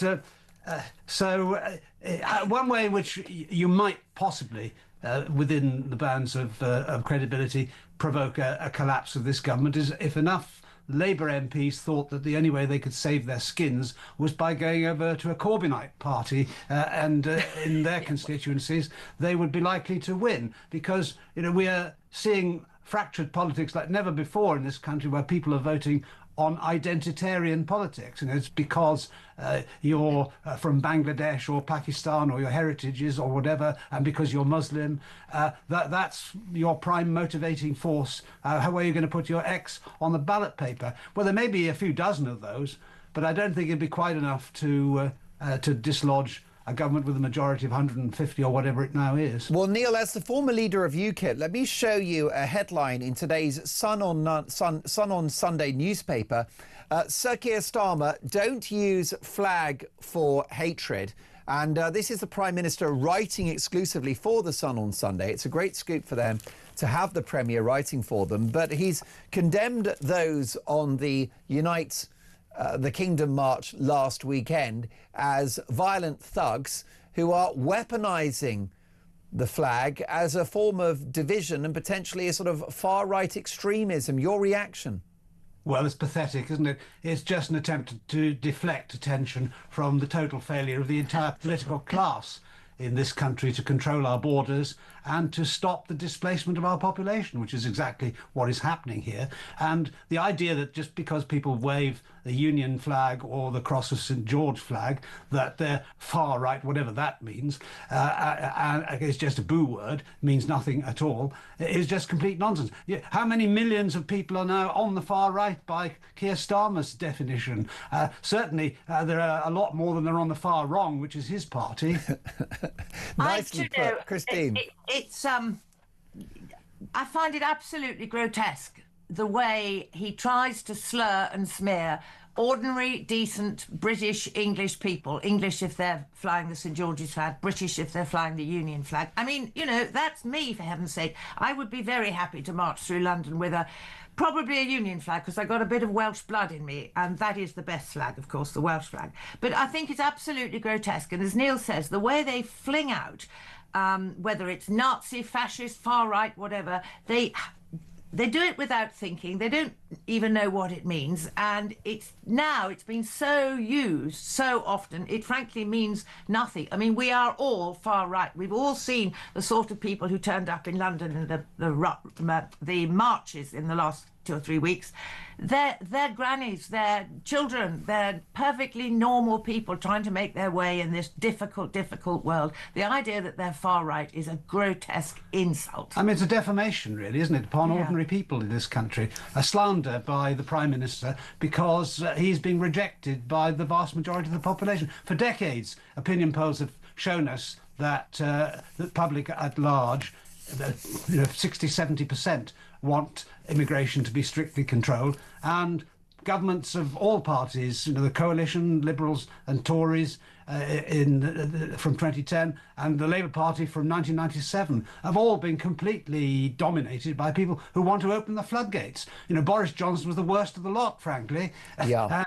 And the Boris wave of migration has engulfed this country and produced this current political crisis. And still, governments and indeed the so-called opposition party, which doesn't seem to be opposing anything at all, won't come up with a policy which is going to work. Meanwhile, don't worry, Ed Davey is marching to our rescue at the head of his band, beating his drum. Have you ever seen anything so ludicrous in your life? Christine, this is a man who celebrated the fact that we didn't invest in nuclear infrastructure as part of the coalition government in 2010, because it wouldn't be online until the early 2020s. Well, here we are in 2025 with insufficient power. Oh, he's such a foresighted, forethinking politician, my word.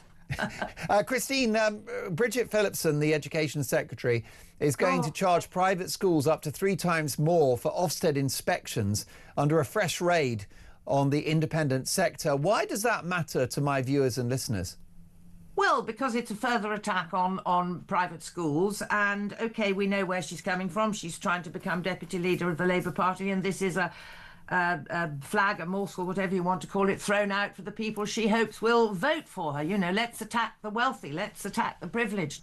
What Labour seem to fail to realise is that the private sector isn't just Eton and Harrow and Winchester and all those, which are very expensive schools. There's a huge raft of private schools they're the jams, they're the just about managing. They just about manage to give kids a wonderful all-round education. And they are just going to close in their droves if this has to happen. Well, I mean, if it was me running one of those schools, I'd be awfully tempted to say, stuff your inspection. I don't want one, thank you. But of course you can't do that. You're stuffed. So this is Bridget Phillipson trying to prove her left-wing credentials. And the people who will suffer, as always, are the kids. And the idea that the money saved will go into the state sector, what's happened to the money that they saved on the VAT? That hasn't ended up in the the state sector.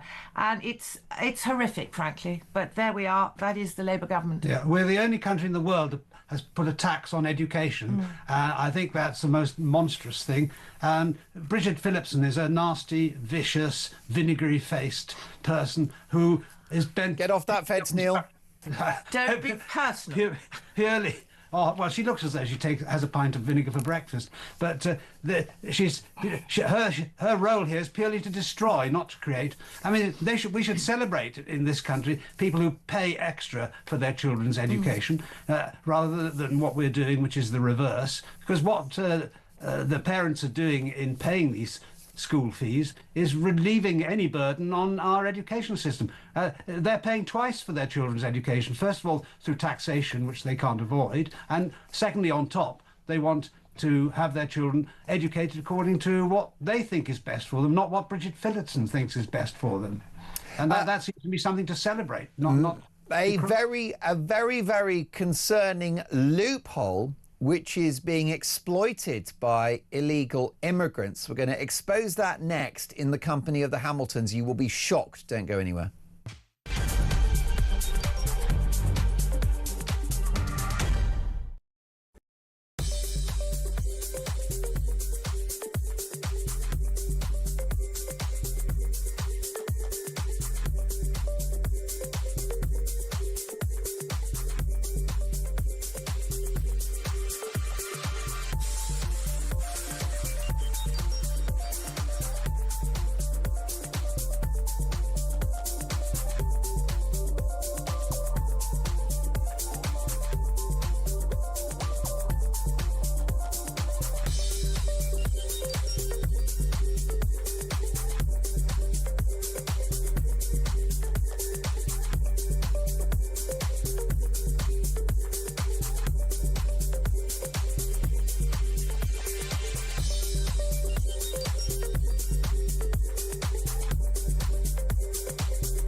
Since the October 7th massacre, because that was a popular decision on the Palestinian street. And the reason that that barbaric violence was so popular among Palestinians is because they think the world is rewarding them for it. They see countries lining up to recognize a Palestinian state, not as a reward for peace, but as a reward for the October 7th massacre, and they get the message that terrorism works. This step that the UK is about to take will only make Hamas more popular.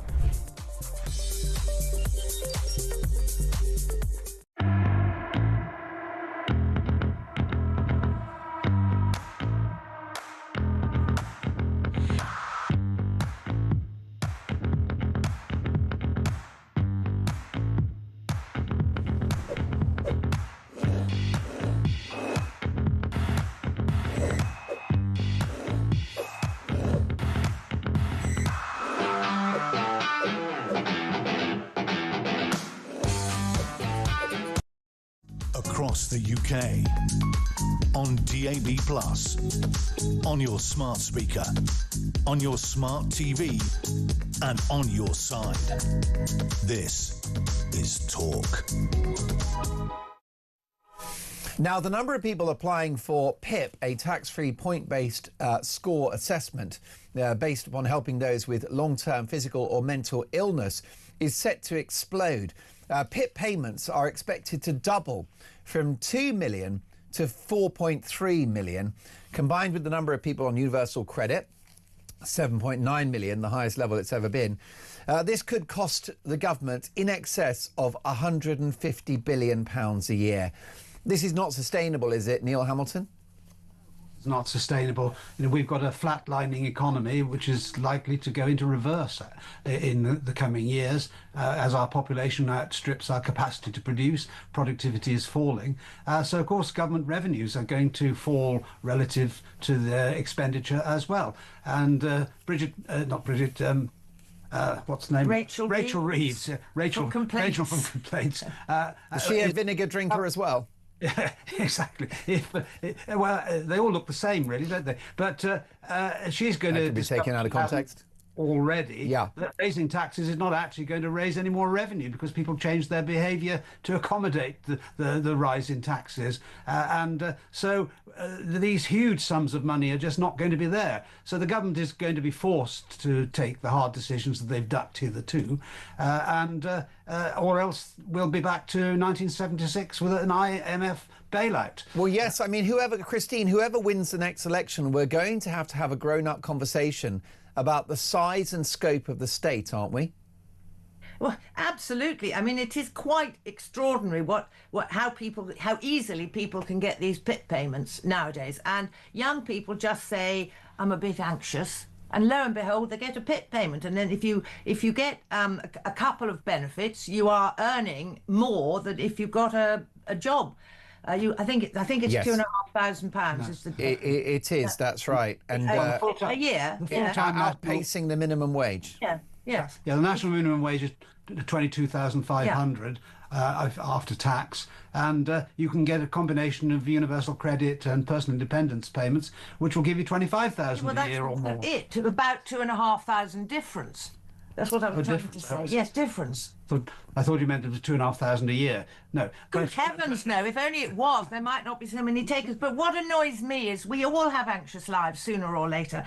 And, OK, I fully understand that COVID had a terrible impact on a whole swathe of children at all sorts of Because of lockdowns that we shouldn't have had. Because of lockdowns, of course. But I'm afraid, I'm bound to say this, aren't I? But, other people had wars to go through, goodness knows Correct. what. So just to say, I had a difficult time for 2 years or whatever. And the other worrying thing is that if you have a genuine mental health problem and if you are anxious, etc., what you need is not to sit at home on your arse doing absolutely nothing. You need to have social interaction, you need to have challenges, you need to have goals, etc., every day. You need, in other words, a job, not a work from home. You need a job. So all it does is feed on these people's perceived insecurities. It's appalling. We cannot afford it. It's just absurd. And the other problem is that people like us are living longer thanks to healthcare and pensions and triple locks and goodness knows what. So, and the birth rate is declining massively. So a much smaller pool of people is having to support a much older pool of retired people, and it isn't going to work. I honestly slightly feel bring on the IMF, because we've got to sort this mess out. Well, I agree. I'd actually rather technocrats run the country now than these horrible career politicians.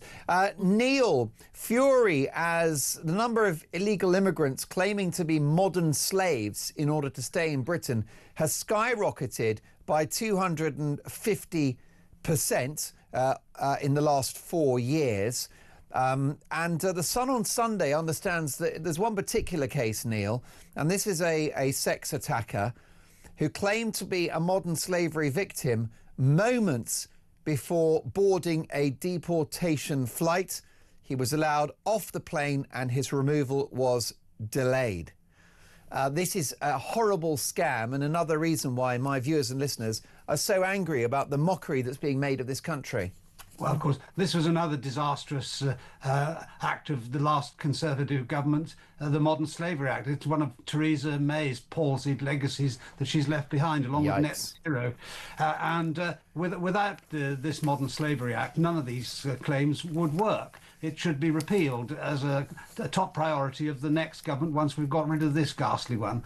The whole of our migration system is not fit for purpose from top to bottom. And the Tories, I'm afraid, bear the bulk of the responsibility for this, because they were the ones who relaxed all the rules about who was entitled to come here and not. We see all the illegal migrants here on the screen at the minute, but actually the bigger problem is those who've been allowed to come here, come into this country legally.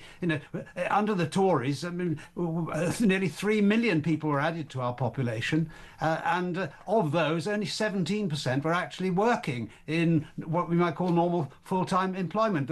Otherwise, they were dependent students and so on and so forth. So we're just adding to the non-productive part of the population vastly more than the productive part. So things are getting worse and worse. And yes, on the illegal migration is a scandal, even bigger than that in some ways, because we have no idea who these people are, except we do know that overwhelmingly they shouldn't be allowed to come here. So, but no government's got the balls to do anything about it. Is it any wonder, looking at the scenes we've just seen on the screen, is it any wonder that loads of British people take to the streets trying to protect their identity, using a flag as a protest symbol? Is it any wonder that people behave like that when they see scenes like this day after day after day, and no government has done anything about it? Oh, sorry, we have just sent, is it 2 or is it 3 now, back? So yippee, look at the hundreds coming in.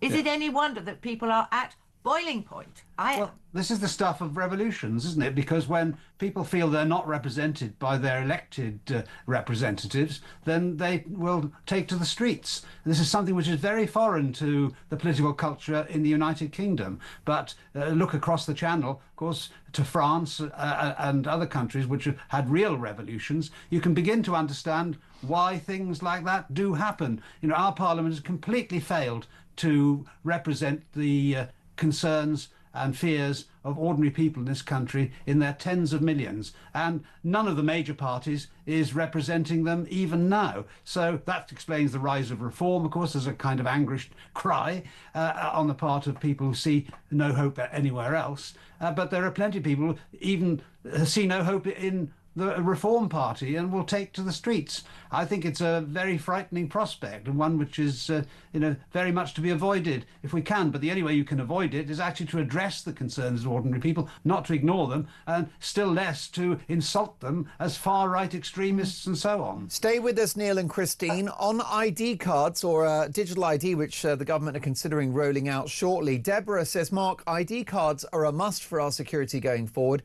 It's just another example of our political leaders not having the backbone to take measures to protect the public. Nobody with anything to hide or ill intentions should for any reason be against the idea. But Simon says, hi Mark, if we see a digital ID introduced, you can kiss goodbye to cash and we'll see central bank digital currency coming down the line. I've got to say 99% of you furious at the idea of digital ID because of the impact it will have on our freedoms in this country. But what about Reform UK, Neil and Christina? Are they ready for power? John is in Spain. Let's take a call. John, what's your view on this?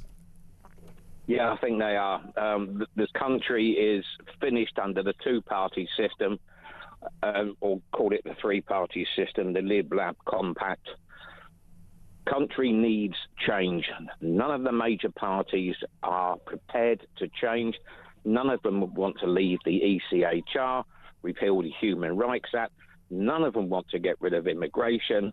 They all love it because it all suits them, their purposes. Reform is the only party that is going to change. And if Nigel Farage does 50% of what he says he's going to do, then that would be 50% more than what we've had in the last 16 years. Yes, I mean, this is backed up by an unnamed text. Actually, it's Deborah who says, hi, Mark, I don't agree with your earlier guest, Peter. Let's get this in perspective. Reform are a new party, never been in power, never been able to be in opposition, never taken seriously as a party. Now it's happening. We need experience within Reform. But she says, my prediction, I'm not politically minded, but I try. Starmer's ego is so big, he would rather call a general election than let any of his minions take the limelight. So let's stop pointing fingers, make judgments before we can see what Reform are made of. And she argues that that's why people were marching so vociferously. So she's backing Reform. John, stay there. Neil and Christine, when are you going to throw your significant weight behind the Reform project? Well, I'm not sure that even if I did, I would be welcome, but well, we'll see. But is that because you've fallen out with Nigel, like a few others? I haven't fallen out with him, but we had certain differences of opinion when we were together in UKIP. But that's all in the past. I wish Reform all the best because they are the only real hope for us in the general election. Will you vote for them, Neil? I don't know whether my vote would count, but I would certainly very seriously contemplate doing so. It depends on who's standing in our constituency. We've got various local issues that concern us at the minute, to do with net zero. We're going to be surrounded by millions of huge black solar panels, so our main objective is to stop that at the minute. But no, I mean, reform does have problems with lack of experience. That can be remedied, of course, by bringing in people like me. But on the other hand, the people who've been in charge of this country, or nominally in charge of this country, in the last 30 years, couldn't have done a worse job. So anything is likely to be better. And on that basis, I think reform is certainly going to be a refreshing breath of fresh air. How about you, Christine? Would you go on record as saying that you now back reform over the Conservatives, a party that you supported and worked very hard for decades? I haven't voted Conservative since 1997, when I last voted. Is that right? That is correct. It might surprise a lot of people, but I haven't, and I certainly didn't vote Conservative last time. How I did vote would probably surprise you hugely, but there we are. Monster raving. No, I don't think we had one of those in our constituency. I will wait and see how the candidates present themselves when the time comes. But as Neil said, Nigel does have a habit of falling out with people. You've only got to look back at the last few months, whether it's Rupert Lowe or Ben Habib, etc., etc. So, being Prime Minister means working as a team, at the head of a team. It means working with people who disagree with you, and it's very, very difficult. So Reform have got a very big learning curve and a big experience deficit to catch up on, and we'll see fairly quickly, because we've got the Welsh elections next May and Scotland, and we know falling off the arm of his chair, we know the situation in Wales quite well, because wardrobe malfunction. Furniture malfunction. An arm malfunction. Neil was a member of the Welsh Parliament for 5 years, so we know that quite well. We know some of the people who are putting up as Reform candidates. So it will be a good little test bed to see how they do when they sweep into power in Wales, which they will undoubtedly do. Well, that's right. That's what Darren in Walsall has called to programme to say. Neil, before you go, briefly, if you can, you didn't fall out with Nigel Farage, but he fell out with you, is the implication by your earlier answer. Do you worry, notwithstanding your tacit support for the project, do you worry about Nigel Farage's temperament, his personality, his ego, his makeup as a human being, should he become Prime Minister? Will it become a problem? Well, I don't think ego in itself is the problem, but when you're Prime Minister, you've got to, because of the scale of the project, have a team of people working around you. In the Cabinet, you need to have people who know what they're doing, or at least can learn pretty quickly what they need to do.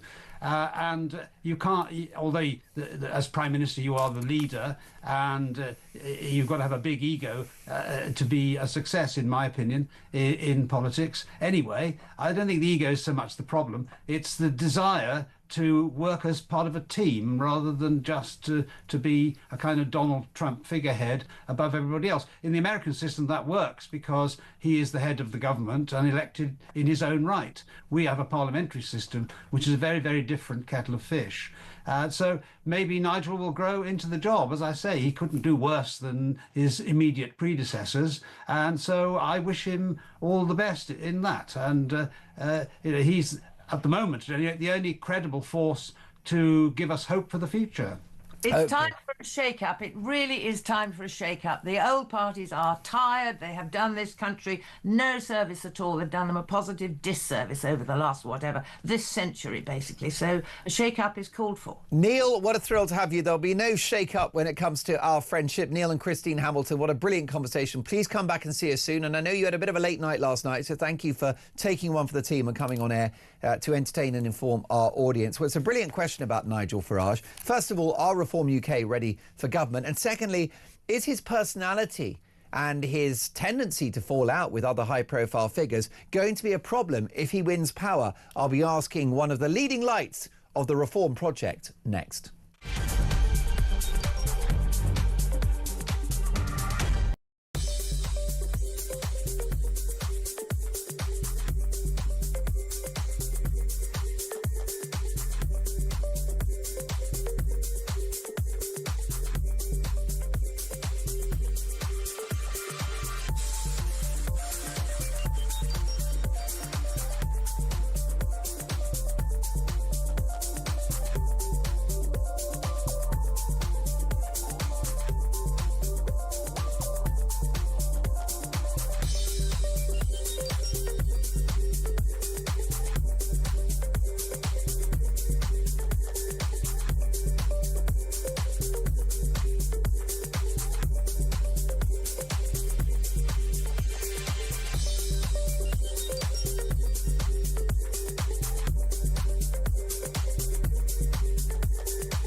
across the UK. On DAB+, on your smart speaker, on your smart TV, and on your side. This is Talk. So Reform UK want to stop the boats unilaterally, potentially within 2 weeks, says Nigel Farage. Will the blob and the bureaucracy and lefty lawyers let them? Let's get the views of Layla Cunningham, who is the Westminster City Councillor for Reform UK. Layla, great to have you back on the show. Welcome to Talk. Hi. First of all, do you worry that, well-intentioned though Reform UK's plans are to tackle illegal immigration, which is one of the top 3 issues facing this country, that the system simply won't let you? No, I don't worry about that, because I think what we've seen from previous successive governments is a lack of political will. We all know that the ECHR they're like legal handcuffs. They just won't let us deport them, and it's been so widely misconstrued, and due to the Human Rights Acts, which would need to be disapplied immediately. So I think there are legislative burdens, stops to getting on with the job, and I think both governments have not taken them on. Yeah, no, that's certainly a concern.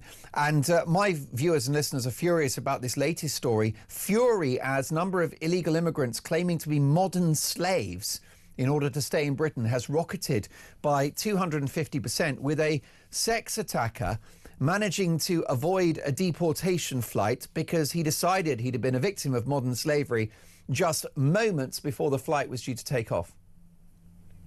Well, it's actually a farce, because they can just say whatever they want, of course, because they come with no documents, no documentation, so they can make up any story. And as you know, we heard that one of them was a convicted terrorist. And how many convicted terrorists have we let in? The thing is, I think this government and the one before took it as an immigration issue. I don't see it as an immigration issue. I see it as a matter of national security. We're importing that we can't measure, criminals that we can't trace, and any serious government that's serious about its first duty to protect the nation would take that into consideration and again place them in detention centres where they're not allowed to roam our streets free. But somehow ours completely ignores that and places in the middle of towns and villages where they do go on sometimes to commit crimes. And I don't think they even know how many terrorists they've let in. How could they? We could have terrorist cells forming. Because, Mark, and I've said this on another show, but if you're a Taliban or if you're a terrorist organisation and you want to send a terrorist into England, you wouldn't bother with visas and Gatwick and Heathrow. No, you'd just come on a boat because it's guaranteed. Scores of my viewers and listeners, Layla, are very concerned about plans by the Prime Minister to roll out digital ID in order, he says, to tackle illegal immigration. Sue says, Mark, digital ID is not helping illegal immigration in other European countries. Many are concerned, Layla, that if we have digital ID, it's the end of cash and it gives government control over our lives. Would you anticipate and could you rule out that a Reform UK government would refuse to have digital ID under any circumstances? Yeah, I mean, reform is about less government interference in our lives, not more.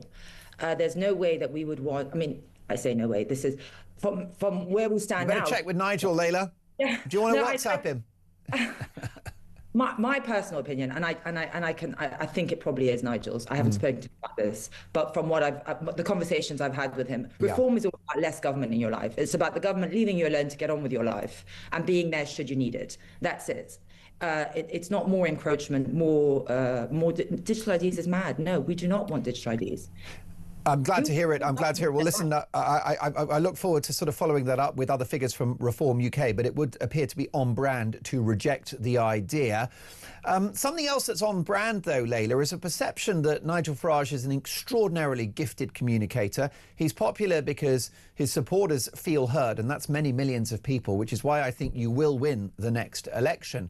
But I've just spoken to Neil Hamilton, who knows Nigel, of course, intimately well, given their time together at UKIP.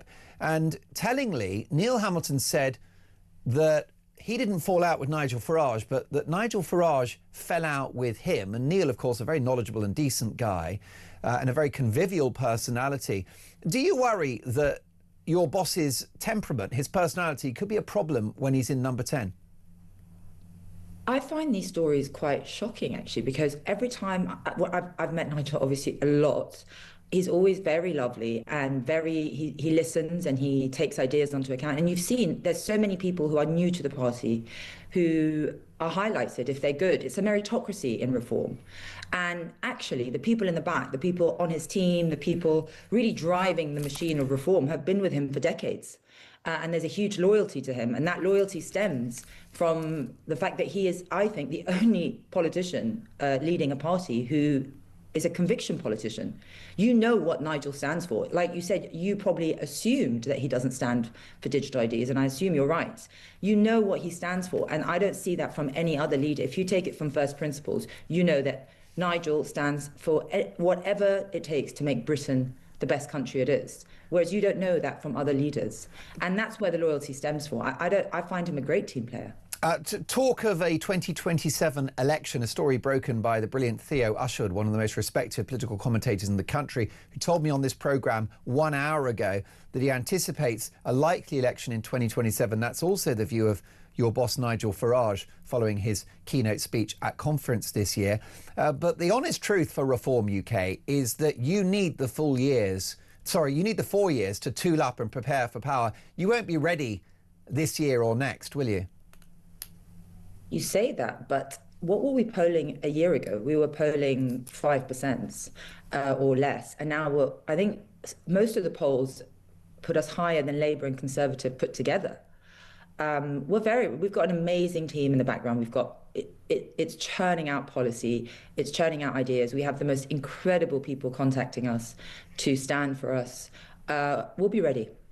Let's take a call if we can, Layla Cunningham. And this is Chris in Epsom. Chris, welcome to Talk. Hi, Mark. Your reaction to what Layla Cunningham has said, do you think that Reform UK would be ready for power in the event of an early election in 2027? Well, I am a Reform voter. I am a Reform member, and I did go to conference. I believe that they're building a strong base.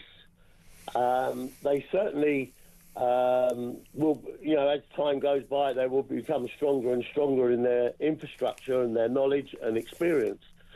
Whether it's too early for them in 27 or not, nobody really knows. And the thing you've got to look at is Labour had years to get all their ducks in a line, and they haven't got one of them in a line.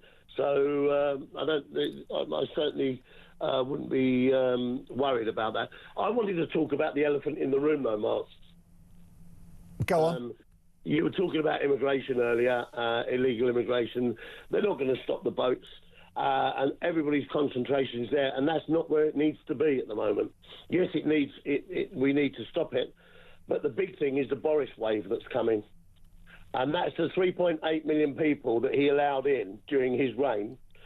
They only have to stay here. Once their work visa or student visa expires, they disappear into the black economy and they resurface after 5 years and they get indefinite leave to remain. Working on the figures of what he let in, if 50% apply for that, 800,000 people are eligible to apply for that next year. Now, if you extrapolate that out to 2030, just on the figures of 50% applying, that is an increase in population of 11.4 million people by 2030, with a cost to the Treasury of $320 billion a year. Chris, I don't think that's an exaggeration, and that is a serious headache coming down the line for any future administration, Layla Cunningham. Oh, I agree. I mean, the Boris wave is a huge, huge tax burden on us. We relied on foreign cheap labour for too long, and I think something Reform will do is we're the least automated country in the G7. And I know that Nigel's spoken before about bringing us into the digital age, and that is something definitely we will have to deal with. Layla, what a delight to have you on the show. We look forward to catching up soon. My thanks to Layla Cunningham, who is a Westminster City Councillor for Reform UK. Next up, could the Epstein scandal bring down the royal family? Don't go anywhere.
think the world is rewarding them for it. They see countries lining up to recognize a Palestinian state, not as a reward for peace, but as a reward for the October 7th massacre, and they get the message that terrorism works. This step that the UK is about to take will only make Hamas more popular.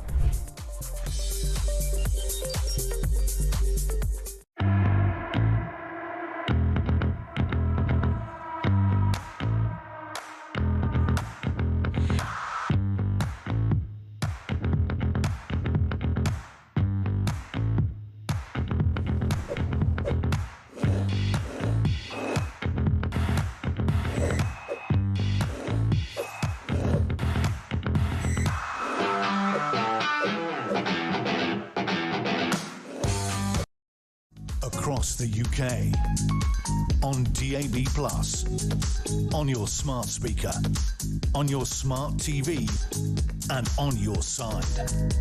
This is Talk. OK, folks, how about this front page headline? An extraordinary splash from the Mail on Sunday, who I've got to say are world class when it comes to royal stories. Fergie's Epstein lies exposed in bombshell email. Sarah Ferguson publicly apologised for taking abusers' cash and vowed to cut ties with him. Then, weeks later, told him, "I only did it to save book deals." Let's get reaction now from the editor-at-large at the Mail on Sunday, a very old friend of mine, the fabulous Charlotte Griffiths. Hello, Charlotte. Mark, it's so nice to see you again. It's been too long, and I owe you a bottle of champagne, but that's a long story. We'll get to that when we've got more time. Brilliant reporting from the Mail on Sunday. What are the implications, first of all, for Ferguson herself? I mean, this is not a good look, is it? This is the worst look Fergie has ever had. The layers of duplicity and shallowness. It just, I have to say, I've seen many a Fergie story in my time, as have you, I'm sure, as has everyone.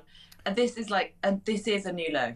Well, yes. So what exactly is the story here? That she claimed that she was disassociating herself with the convicted paedophile Jeffrey Epstein, but then continued her communication with him in a very sort of affectionate and glamorous way, similar to the correspondence between Peter Mandelson and Epstein back in the day. Yes, very much. It was just as cringe. The thing that happens is a lot of people disassociated themselves, not least Andrew, from Epstein, and then subsequently have been found to have kept in touch by sending emails. But where this Fergie situation goes so much further is that she's actually said, "I'm sorry I distanced myself from you. I didn't mean any of it. I shouldn't have used the P word," by which she meant paedophile. So not only is she just staying in touch with him, so saying that she lost touch with him was a lie, but she's gone a step further and said, "Everything I've said before was a lie. I still adore you," basically. And she refers to him as a great, great friend. So it's mortifying. What do you think motivated her continued and ongoing support and loyalty towards this dreadful human being? Well, what motivates Fergie and Andrew? There's only one thing, and it's money. So she wanted more money out of him. She just simply wanted more money out of him. And he did indeed pay a debt for her. And so she had to basically thank him for this. She had no choice. But ironically, she said to him, "The reason I had to cast you aside was because I didn't want to lose my book deals." She writes children's helicopter books about a helicopter called Budgie. So she not only wanted the money from her book deals, but she also wanted money from the paedophile she was borrowing money from. So it's talk about having your cake and eating it. It's so unbelievably greedy. So on brand for these two. And I think this is finally the moment they're going to get kicked out of Royal Lodge. It has to be. Wow, that's an exclusive. You think that Prince Andrew will be evicted from Royal Lodge? Of course, he's had an ongoing battle with his older brother, King Charles, about his occupation of that lavish property. Yes, well, Andrew's error is that he's kept Fergie in there. So Fergie's living in grace and favour. Even though she left the royal family, she's not a working member of the royal family. She associates with paedophiles. She has her toes sucked. I mean, Princess Margaret, wrote her a letter saying, "How dare you send me a bunch of flowers? You're completely dead to our family." And that was decades ago. Yeah. So by Andrew allowing her to live in Royal Lodge, that's what's going to get him undone in this situation, I think, because they both need to be chucked. As well as potentially losing his digs, could this story indirectly hurt Andrew, as you know, allegations continue to swirl about his association with Epstein? Yeah, I think absolutely by association, because some of the reporting actually said that maybe Andrew encouraged her to write that letter because Andrew helped organise the deal in which Epstein paid off her debt. He had to pay an ex-member of her staff, which allowed her then to in turn consolidate her other debts. And Andrew is well known to be instrumental in that deal of consolidating her debts and helping her in that situation. So the idea that Andrew didn't know that she'd sent this letter, in fact, he may even have helped her craft it. We don't know that for sure, but that's the impression I got from reading it. So yeah, by association, I'm afraid it's terrible for him. And how do you think this news will be going down in the palace, and what will the reaction of King Charles be to these headlines? Well, I know that they are already furious that Fergie and Andrew turned up to the Duchess of Kent's funeral recently. Not only that, but they muscled into the front of the lineup. Andrew was seen on video trying to chat to Prince William. Cracking jokes. Cracking jokes, trying to make sure they were in the centre of all the frames of the pictures. So they were front and centre of all the newspaper pictures, which they were. And there's a video of William trying to avoid him desperately, but Andrew just doesn't let him escape and keeps talking to him.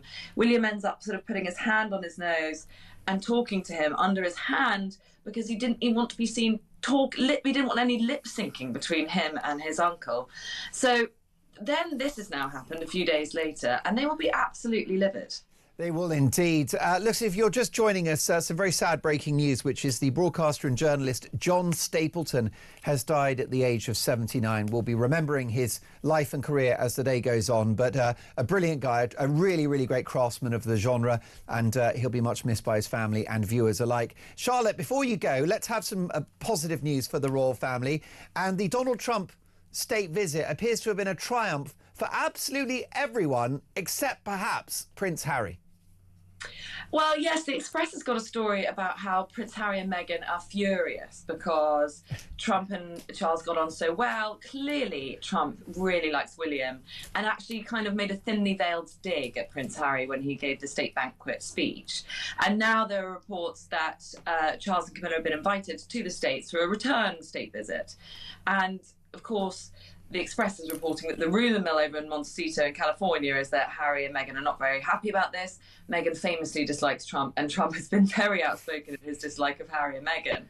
I have to say, given what Harry's doing at the moment, which is very carefully trying to break his way back into the royal family with extreme caution, gentle baby steps, I think that he wouldn't say anything publicly about that. I think it's probably unlikely that he said too much privately. But I think the Express is probably right that Meghan will have been spitting feathers over there in Montecito. And briefly, Charlotte, I mean, you're the editor-at-large of the Mail on Sunday, and you specialise in these royal scoops. And I would argue that it's many years since our monarchy has looked more relevant than it did this week, rolling out the red carpet for the leader of the free world. Yeah, I thought as an exhibition of soft power this week was remarkable and a real reminder of how well we can do it. If they turned it up to sort of 12 out of 10.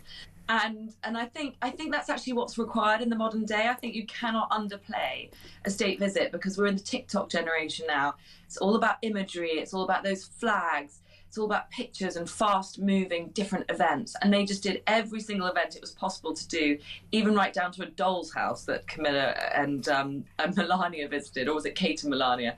But they really understood it this week, I think. They absolutely found multiple different amazing things to do. Catherine's never looked so good, even on her wedding day. I'm going to controversially say that. Wow. Catherine pulled out all the stops and just looked stunning. And yeah, soft power lives well and strong in the monarchy, I think. Indeed. Charlotte, fantastic to see you again. Look forward to catching up soon. The majestic editor-at-large of the Mail on Sunday, Charlotte Griffiths. Speaking of majestic, Peter Cardwell's in the studio. Peter, I want to get to your show in just a second, but we have the breaking news that the broadcaster and journalist John Stapleton has passed away at the age of 79. Brilliant broadcaster and, to all intents and purposes, a great guy. He was indeed. I worked with him a bit, actually, on Good Morning Britain. He was he hosted a few editions of that show that I worked on many years ago as a reporter. An absolute gentleman, had time for everybody.